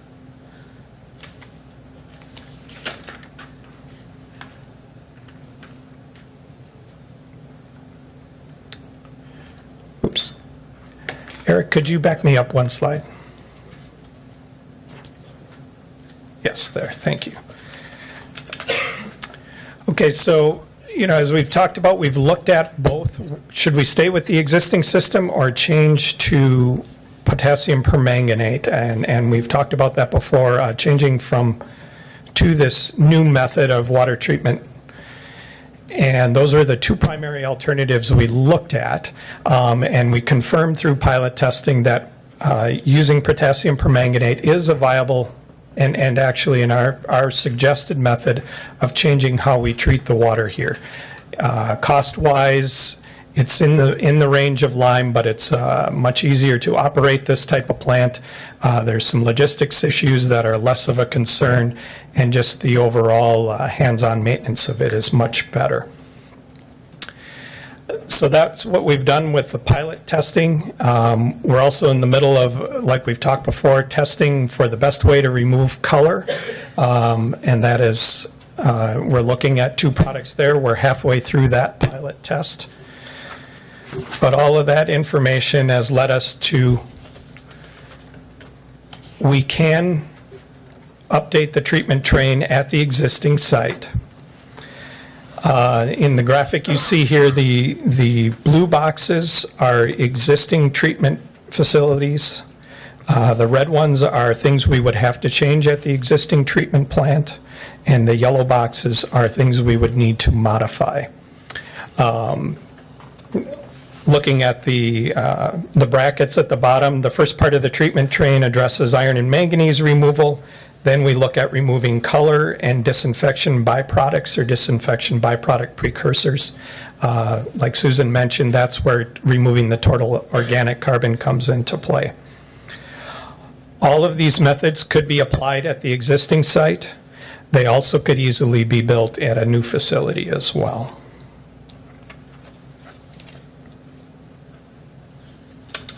Getting to where the rubber meets the road, and in terms of costs.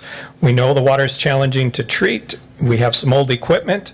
We have some legitimate risks about the existing site. And what you have in this graphic is our planning level costs for upgrading the existing plant as option number 1.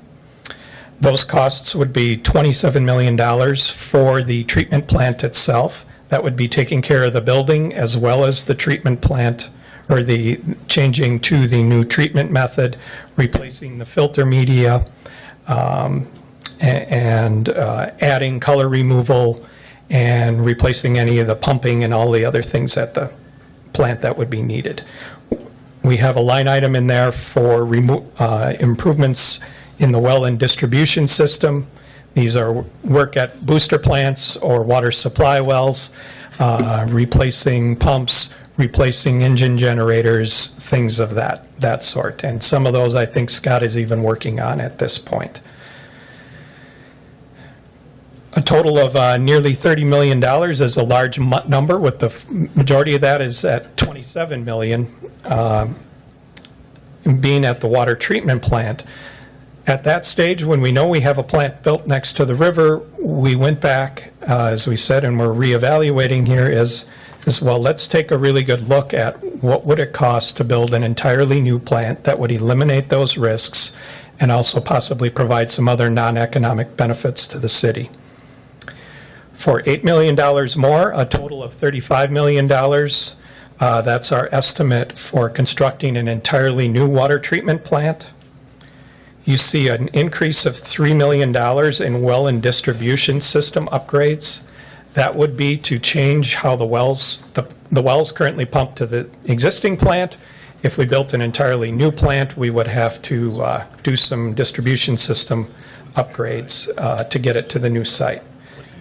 A net total increase for an entirely new site over the existing would be around $11 million.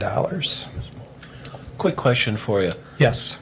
because this is something that I have been trying to encourage, so to speak, we'll put it that way, but kind of like the other facility, would we be eligible as far as like low funding interest or grants or anything like that to offset cost? Yes, yes.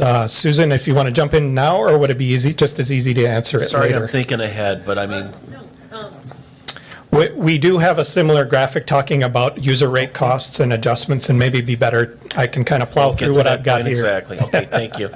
Joe? Would we try to maintain well 3, which is on the east side, or would we, I know we still probably have to pump it because it was one of the wells under the Sure. consent decree to, Right, would right. we try to use the water, or would we just pump it to waste? What Joe's asking, and just to catch everybody up, if you're not recall where all of the wells are, the majority of the wells are in the northwest part of the city by the old Hans Pit, the piece of property that the commission bought a couple years ago. There is one well still on the east side of the river, just north of the plant. It's one of the oldest wells, well number 3. These costs right now are based on still using that well. If we could take it out of service, there may be some cost savings to building at a new site, or it would add an additional amount of redundancy where a pipe that's under the river now could be used as a duplicate rather than dedicated to supplying water to a new site.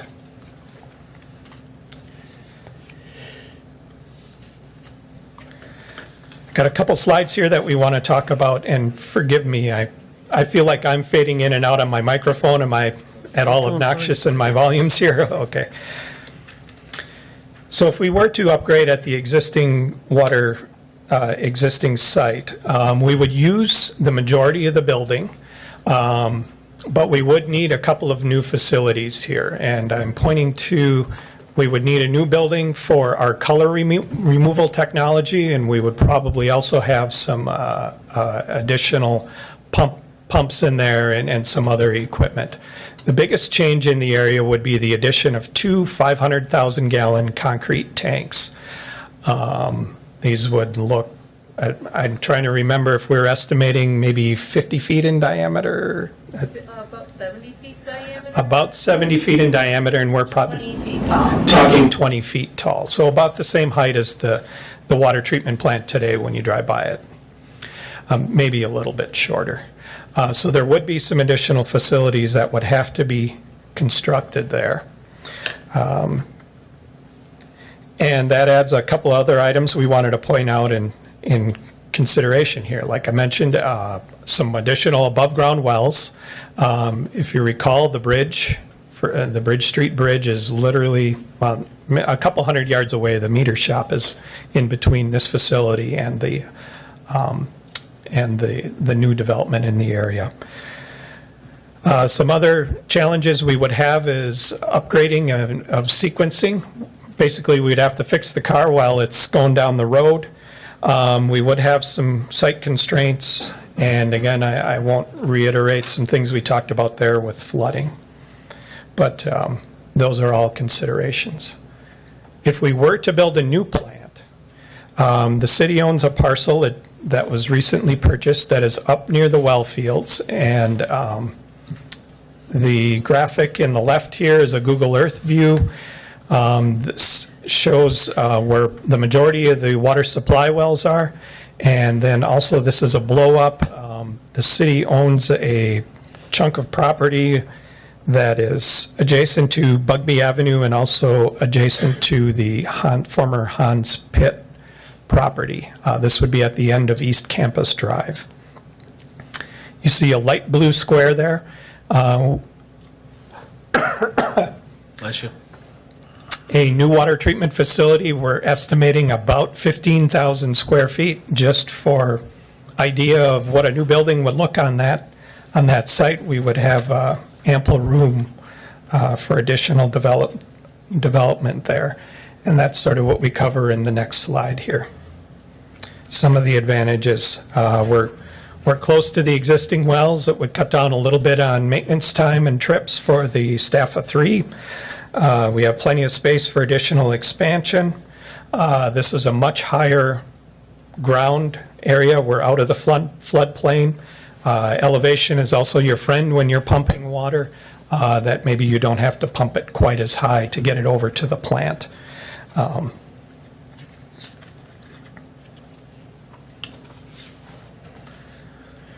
So when we look at these two things in aggregate, and Susan, maybe I'll have you come up and talk a little more about these, is we're trying to put a little more method to the weighing of the alternatives of do you stay, do you go, so to speak. And Susan, if you could walk us through what we have here. Sure.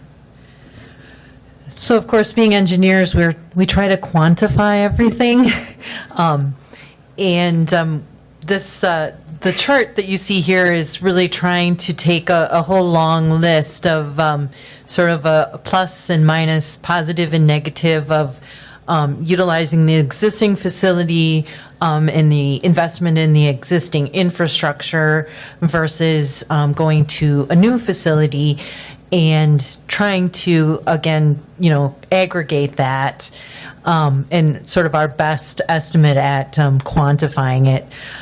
So what we came up with was this weighted scale of, looking at longevity, the ease of construction, sort of the operating costs, room for potential expansion, and then just the overall site risks.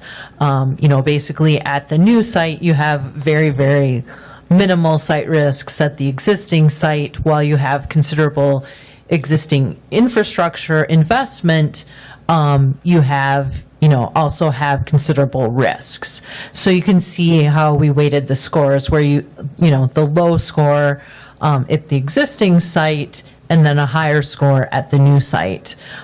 Basically just trying to show you that while the new plant, you have investment there, it also is a more challenging site to construct at, whereas a new site, you have less investment there already, but it will be a much easier place to build a facility, and then also has sort of all of these other benefits to moving your facility aside from the previous investment.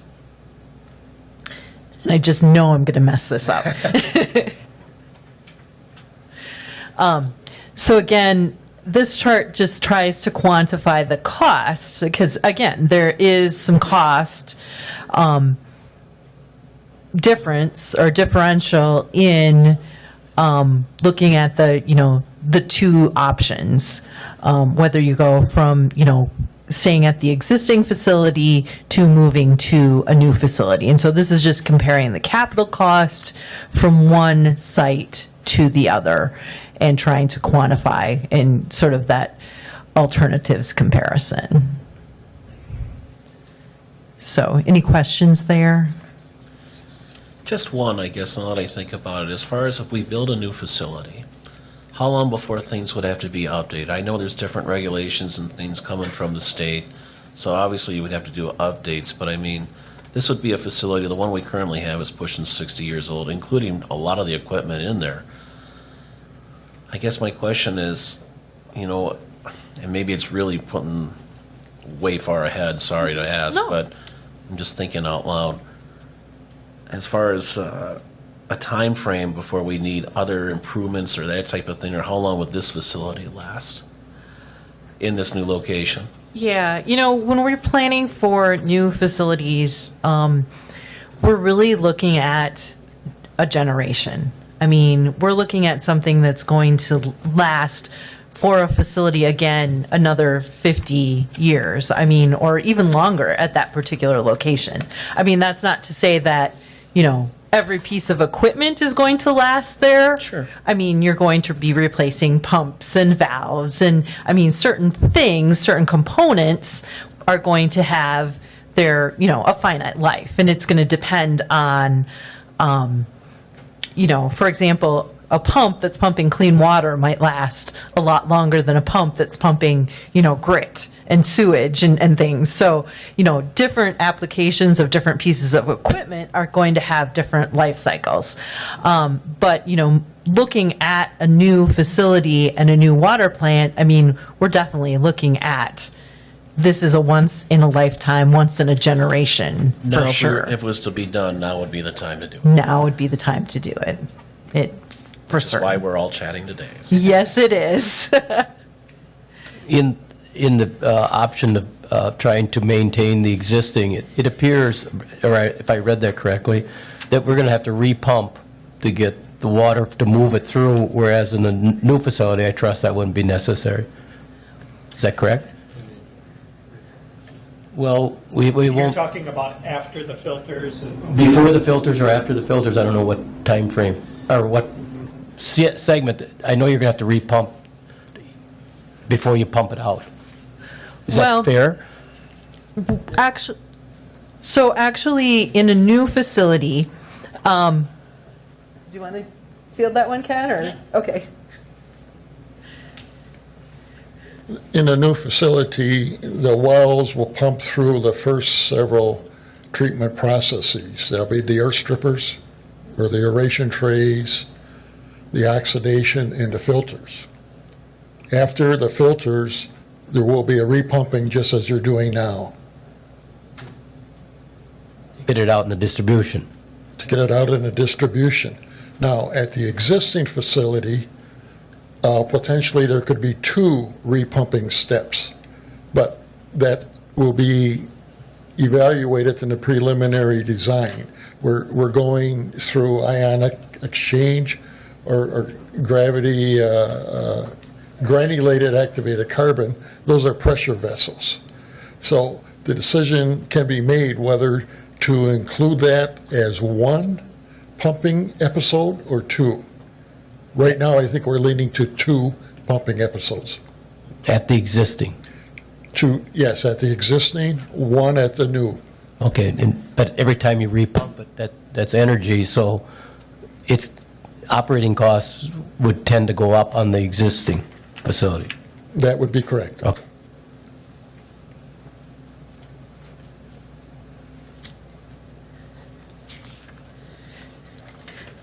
Sometimes as engineers, we make the answers more complicated than perhaps we need to. With that, I think now would be a good time to go into the residential water rate perspective, if that would help. And I think, Mayor, that will also then address the funding piece I of know things. we asked, so, okay. Do you want me to go ahead, or? If you want to start, and then I can just follow. Go ahead. I'll start here, and then I'll probably let Susan talk for a longer amount of time. Very similar graph to what you've seen on the wastewater side. We don't need to probably explain it to the level, because Mike did a good job on the wastewater side, but you're seeing where you fall in relation to your peers on your water bill costs. In using rough numbers, if you take the total amount of water the city pumps and divide it by the number of users, that averages out to 37,300 gallons per user per year. So that's, and using the average fee, it would be about $175 a year is what is paid. Now, again, this is both residential users and industrial, sort of flattened down on one Do scale. you have a number just for residential users? Oh, actually, sure. So this is just the average residential user? My apologies. Yeah, sorry. I should have interjected that. Okay. I misspoke there. So yes, this is just on the residential user. So we could say the average resident uses about just over 37,000 gallons of water a year. And the average bill is around $175 a year. It might be like 176 or and change, somewhere in there.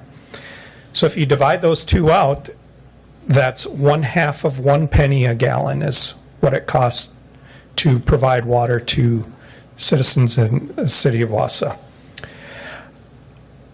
When we all are taking a trip somewhere and we stop in at a convenience store and drop down $1.25 for a bottle of water, just sort of as a frame of reference here, $1.25 in city of Wausau would buy you 250 gallons of water versus the half Yeah, a I mean, liter you we've all have. done that. We know that calculation. I mean, Right. The issue here is what's this going to add to the monthly rate?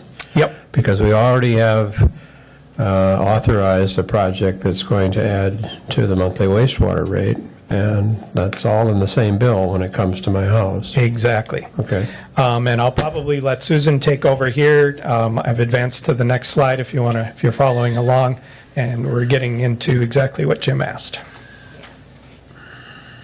So we're going to present this in a couple different ways. So the first method here, and we're giving you again the two options so you can take a look at them. But in all of these analyses, I know the mayor asked about funding. In all of these analyses, we have assumed that you would borrow money through the Safe Drinking Water Loan Program, which is available to the city of Wausau. We have assumed a 20-year loan term. I know that on the wastewater side, you've looked at the potential of a 30-year loan term. We've assumed, to be conservative, that you would look at a 20-year loan term here. In this case, there is also principal forgiveness money available on the water side.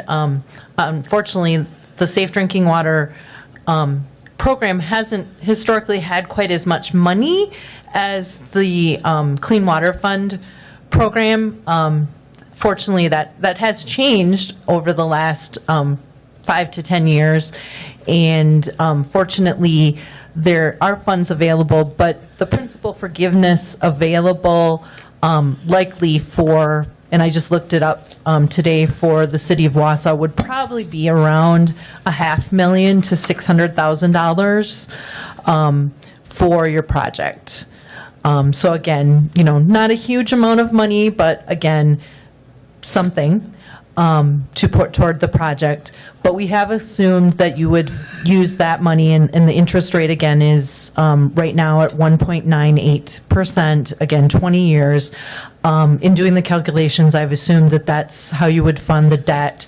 We have also built into any of these rate projections any cost increase due to operations.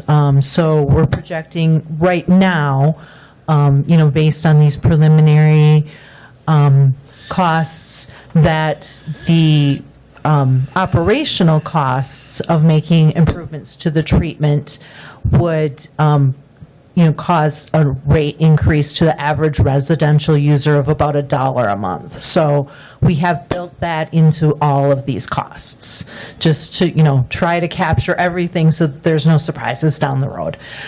So you can see on this graphic, option 1, which is staying at the existing plant, would have the projected increase of about $6 per user on a monthly basis, and then the option 2, moving the plant, is at around $7.50 per month per user. And again, that's all based on the average residential user. Thanks, Steve. And then just putting it in the context of what do the annual fees look like, and how do you compare with your with other communities. This graphic shows the rates projected on an annual basis, and again, here's the current rate versus where the option 1. And then, staying at the existing plant or existing location, and option 2, new plant at the new location would put you. So option 2, frankly, isn't all that much more. No, it's not. That includes all the repiping for the distribution system? It does.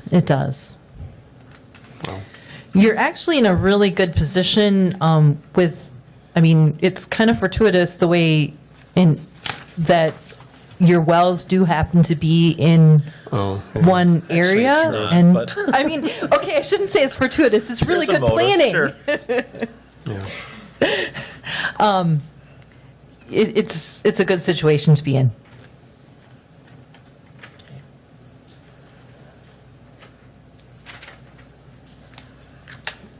Can I ask one quick question? I find La Crosse, over the years, some folks have compared us to La Crosse on drinking water, and I said, well, they better have the lowest rates. They don't have a water treatment plant. Right. So I'm surprised they're as high as they are in relation to that fact.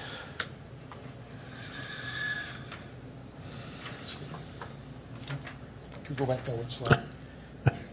Eric, could you reverse us one slide?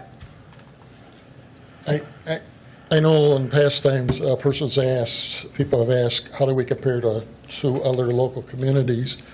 And the other local communities are getting more and more aware of the issue of manganese and iron. And as a consequence, Rothschild 15 years ago added a water treatment plant. Yeah. Their rates, present rates are about $250 a year for a residential customer. Merrill 2 years ago added a plant. They're at $230. Marathon, they're at $340. Obviously, the smaller user base is hurting them, but this is happening all over. Rib Mountain is doing pilot studies right now to address the same issue. Cronenweather is trying to address whether they should buy water from somebody else or go through all of this. So the trend. The customers nowadays expect more. Yes, they know their water's safe, but they expect more, and they're willing to pay for it, as evidenced by what's happening in the other local communities. Okay, that leads to my question. What's driving this? What's driving our need to improve the water facility? That's not an emotional question, it's more rhetorical, but what's driving it? Because we're saying that manganese is not a health hazard, color is not a health issue, these are aesthetic issues. The Clearwell, I see there's a DNR deadline to do something with that Clearwell, that's too long. Correct. Okay. The two primary drivers, and Scott, you can jump in here if I'm missing anything, but yes, there's the DNR requirements. You've got to do a lot of work at the existing water plant is what it is. You've also got to replace a lot of equipment at the water plant. That includes the filter media. It's the original filter media from the 1960s time frame. Okay. So basically, we're looking at it as well. If you need to replace all of this, you should also be doing it in a way that you can improve your water quality.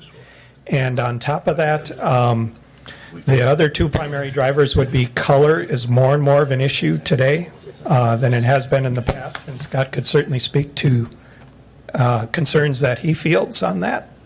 Customer complaints. Correct. Thank you. And then the final thing that I would add that in our initial discussions with DNR here is anytime you are doing any improvements to your treatment plant, given the Flint water crisis issue, they may want you to take a very, very hard look at the corrosion ability of your water. Right. So those are the primary drivers. Then that leads to, well, do you invest this where you are today, which you can do, or do you move Across the river. Yeah. And that's basically the decision point that we're arriving at here is we do have a timeline. You've heard before that part of the drivers for these projects is to receive the funding. You have to have reviewable documents for your projects. I think Mike alluded to the end of September for the wastewater plant. For water projects, it's actually the end of June that we need those, to have those plans done. And our first crossroads here is, do we stay or do we go? And just to be clear there, on your decision point slide, at the end of 2022, there is a DNR deadline for Clearwell compliance. Yes, that's correct. So that's a given. Yes. Okay. But do you mind if I want to add just another caveat to the discussion about manganese. Well, manganese is not classified as a primary drinking water contaminant. It is classified by EPA as a secondary contaminant. There is research out there that the American Water Works Association has published in their journal, and that the Canadian government is looking at. I mean, there is concern about manganese in drinking water. There's also concern about manganese buildup in distribution systems, and whether that both manganese and iron levels can contribute to some of the issues with corrosion and with lead levels. And so, I mean, I think it's safe to say that it's all interconnected with, what's going on in your drinking water. So, it's all of concern. And I think it's also safe to say that, 4 years ago, we wouldn't have maybe been as concerned about it until, Flint. Yeah. Thank you.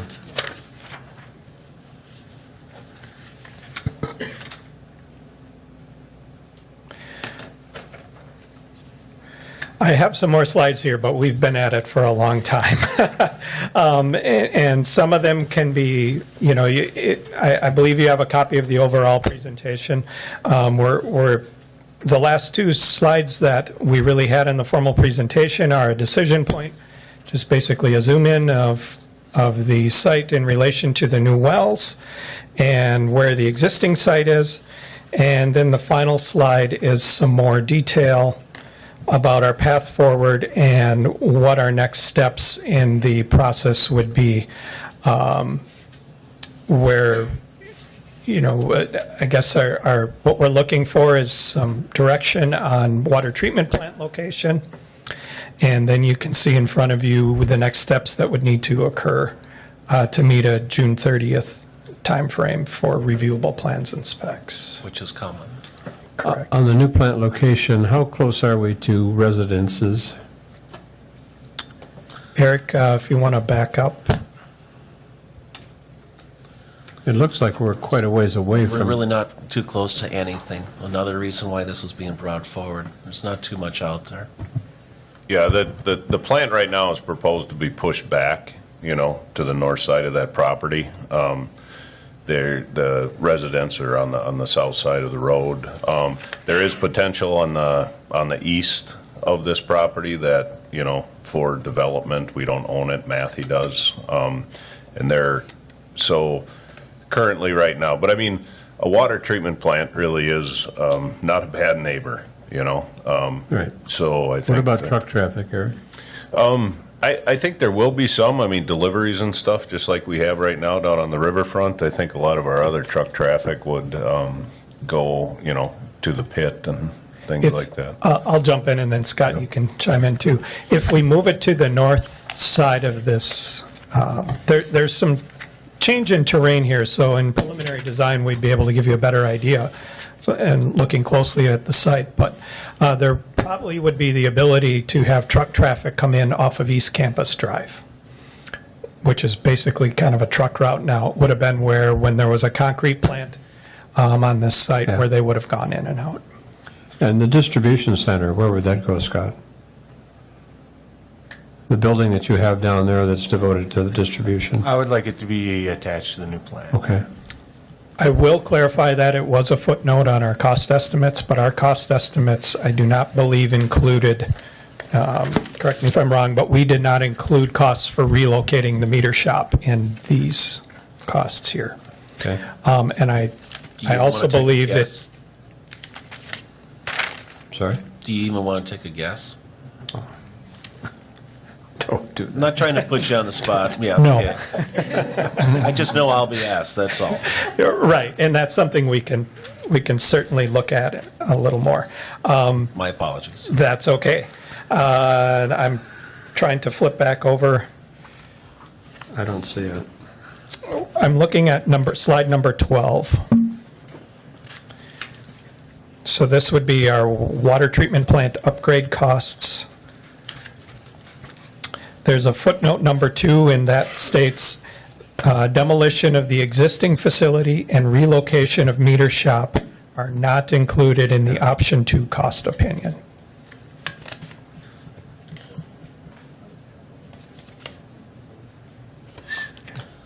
Any other questions before we move on to item number 10? Go ahead, Joe. I think it's still a worst-case scenario for the distribution, and if we could abandon well 3, I would think that cost would be, I would think it would go down, but I'm not certain of that. But I think we should pursue with the courts to see if we can not continue to use that water. And I would like to think that maybe it could be closed down, but that might be a stretch. Joe, if that would be the case, yes, that would definitely have an advantage for the new plant site. Right now, we have costs in for duplicating what's at the original, the existing, and that's those great big air strippers. We've been following up on the groundwater quality annual reports that are being done for the well 6 and the well 3 site. In our opinion, there's not a reason to have to pre-treat them any longer. But there is that consent order.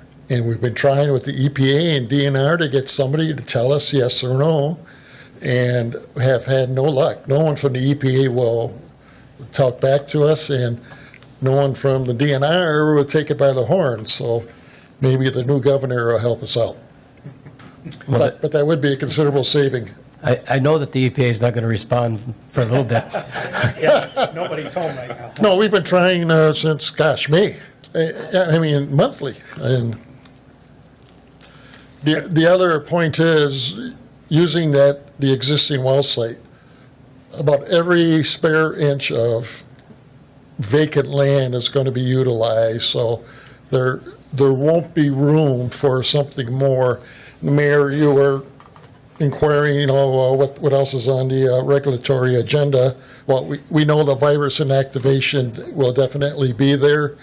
All of the Wausau wells are relatively shallow in sands and gravels, relatively 90 to 100 feet deep.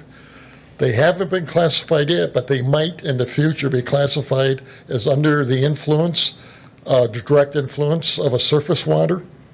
That will require some additional Remediation or processes, something like that, yeah. which we would take in our planning at the new site. We'd be able to accommodate those a little bit more easier than at the existing site. Okay. Thank you. Other questions for these gentlemen? Ann? There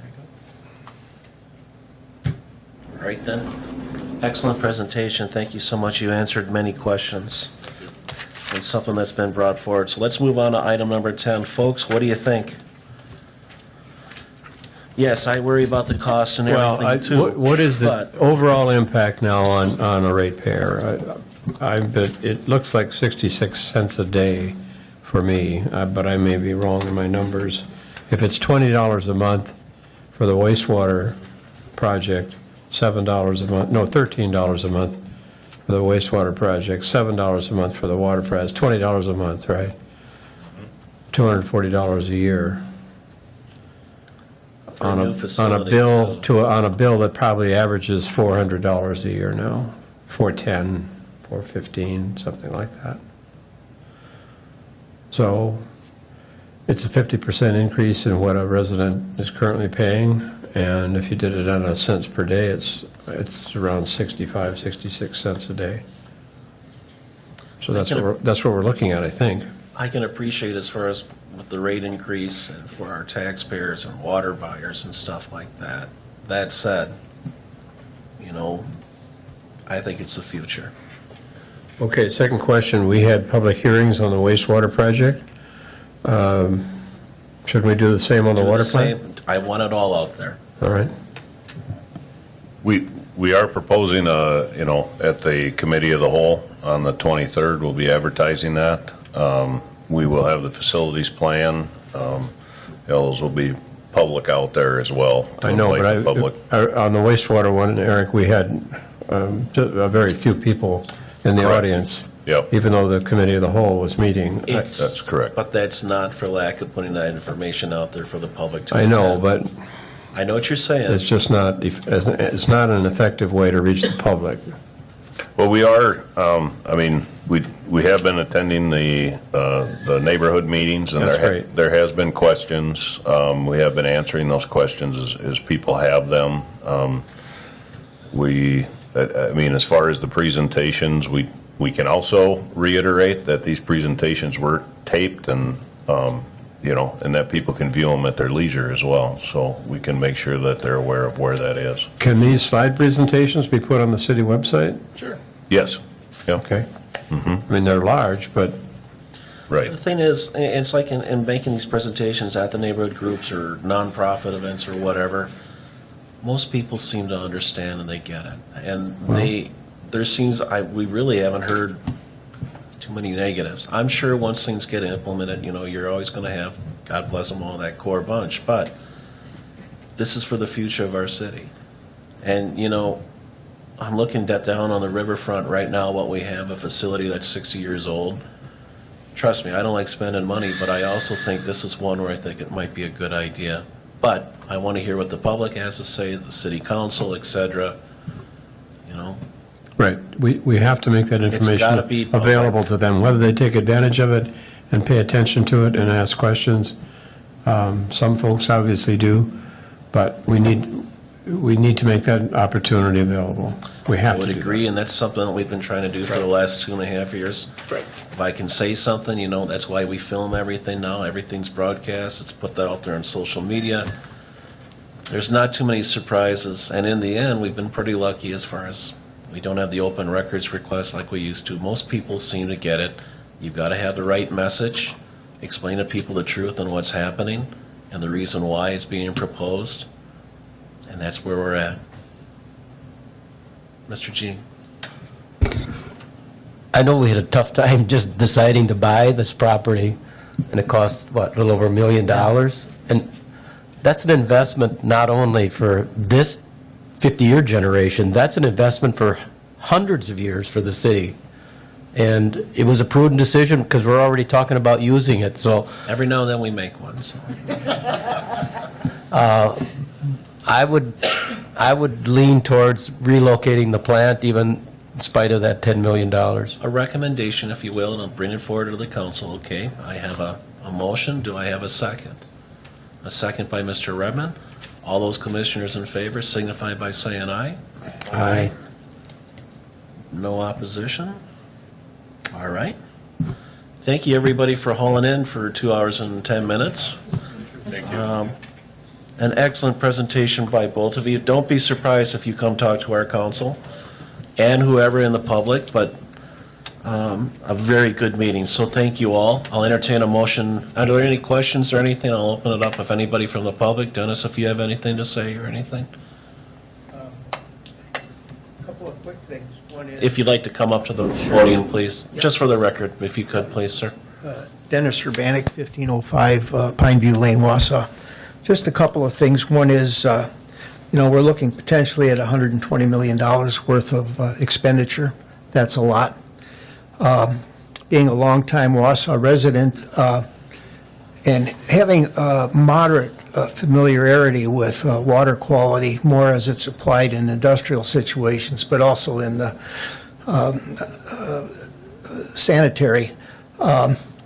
At least for my family and myself, the manganese and the TOC, which may be directly attributable to the aquifer, if we're close to the river. The Wisconsin River is tea-colored, has a lot of tannins and lignans in it, and a fairly high organic content. So unless those wells, the cheaper solution may be just to relocate some wells further away. But again, you have manganese problems, and I'm not sure what that all means in terms of how to do it. Comment made, the design will save time. That's interesting. I think we should not be talking about saving time. We should be talking about saving dollars. I'll give you a silly example. If you save 10% of every employee that the city employs per day, but you don't change the head count, you save nothing in terms of bottom line. So interesting comment. I've heard that many times in many businesses and many institutions. I think you got to talk about bottom line, what it does as to the taxpayer. thing I'm unsure of when I look at the dollar amount is I understand basically what we're looking at starting. I'm not sure what the end point is from a cost standpoint. There's things about, it's an area of escalation today in a lot of building. I'm not sure escalation's built in. Maybe it's premature to bring that up. Somebody's got to start up all this equipment. And it's going to require outside resource. That can easily be $1 million to $2 million bucks. If it goes smooth. If it doesn't go smooth, you wind up having upsets. You wind up doing some modification. And so there should be contingent. I don't know if there's contingency dollars built into this thing. It's very unclear. There's spare parts. During construction, there's always a loose end. How good an engineering firm we have, there's something they can always dig into, or something just didn't come out right. That's part of the life. You need a couple % in there for that.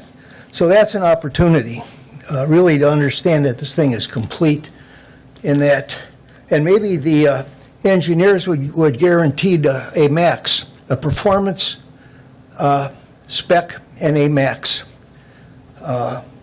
And with some type of financial considerations in being able to do that. Otherwise, we as taxpayers, as part of the city, are on the hook for it. And I think having a good, solid contract, possibly very performance defined, would be helpful.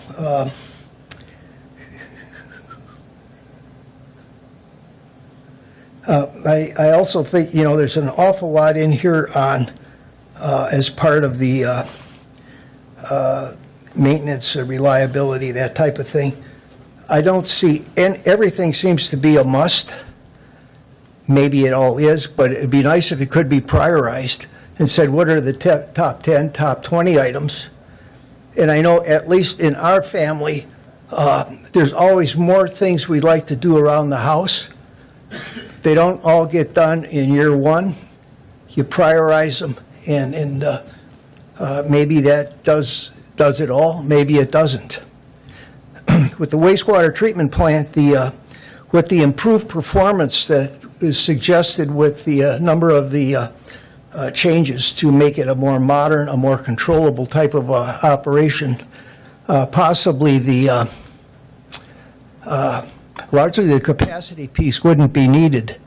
The demographics and the population increase that is shared is modest at best. Why do it? So lots of good thought, lots of good ideas, lots of hard work.